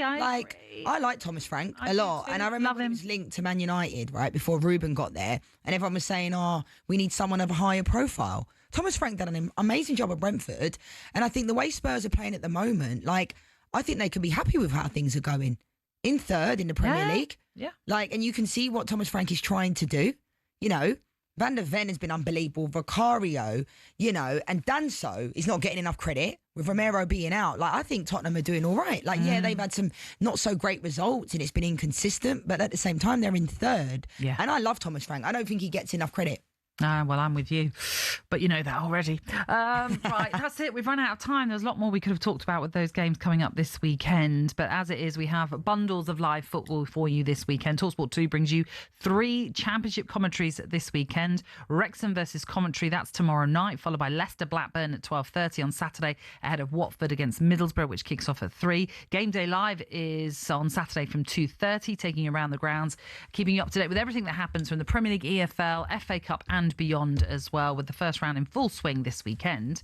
We'll have live commentary from the 5:30 on National League Brackley Town taking on League 2 Notts County then from the FA Cup. That'll be over on talkSPORT 2 for you. And as we mentioned already, a huge main event, Liverpool against Aston Villa, live on talkSPORT on Saturday night, kicking off at 8, which is a massive game in the Premier League. Lianne, been a pleasure. I will see Natalie. you soon. Coming up next, it is the Sports Bar. It's Jason Cundy and Rory Jennings.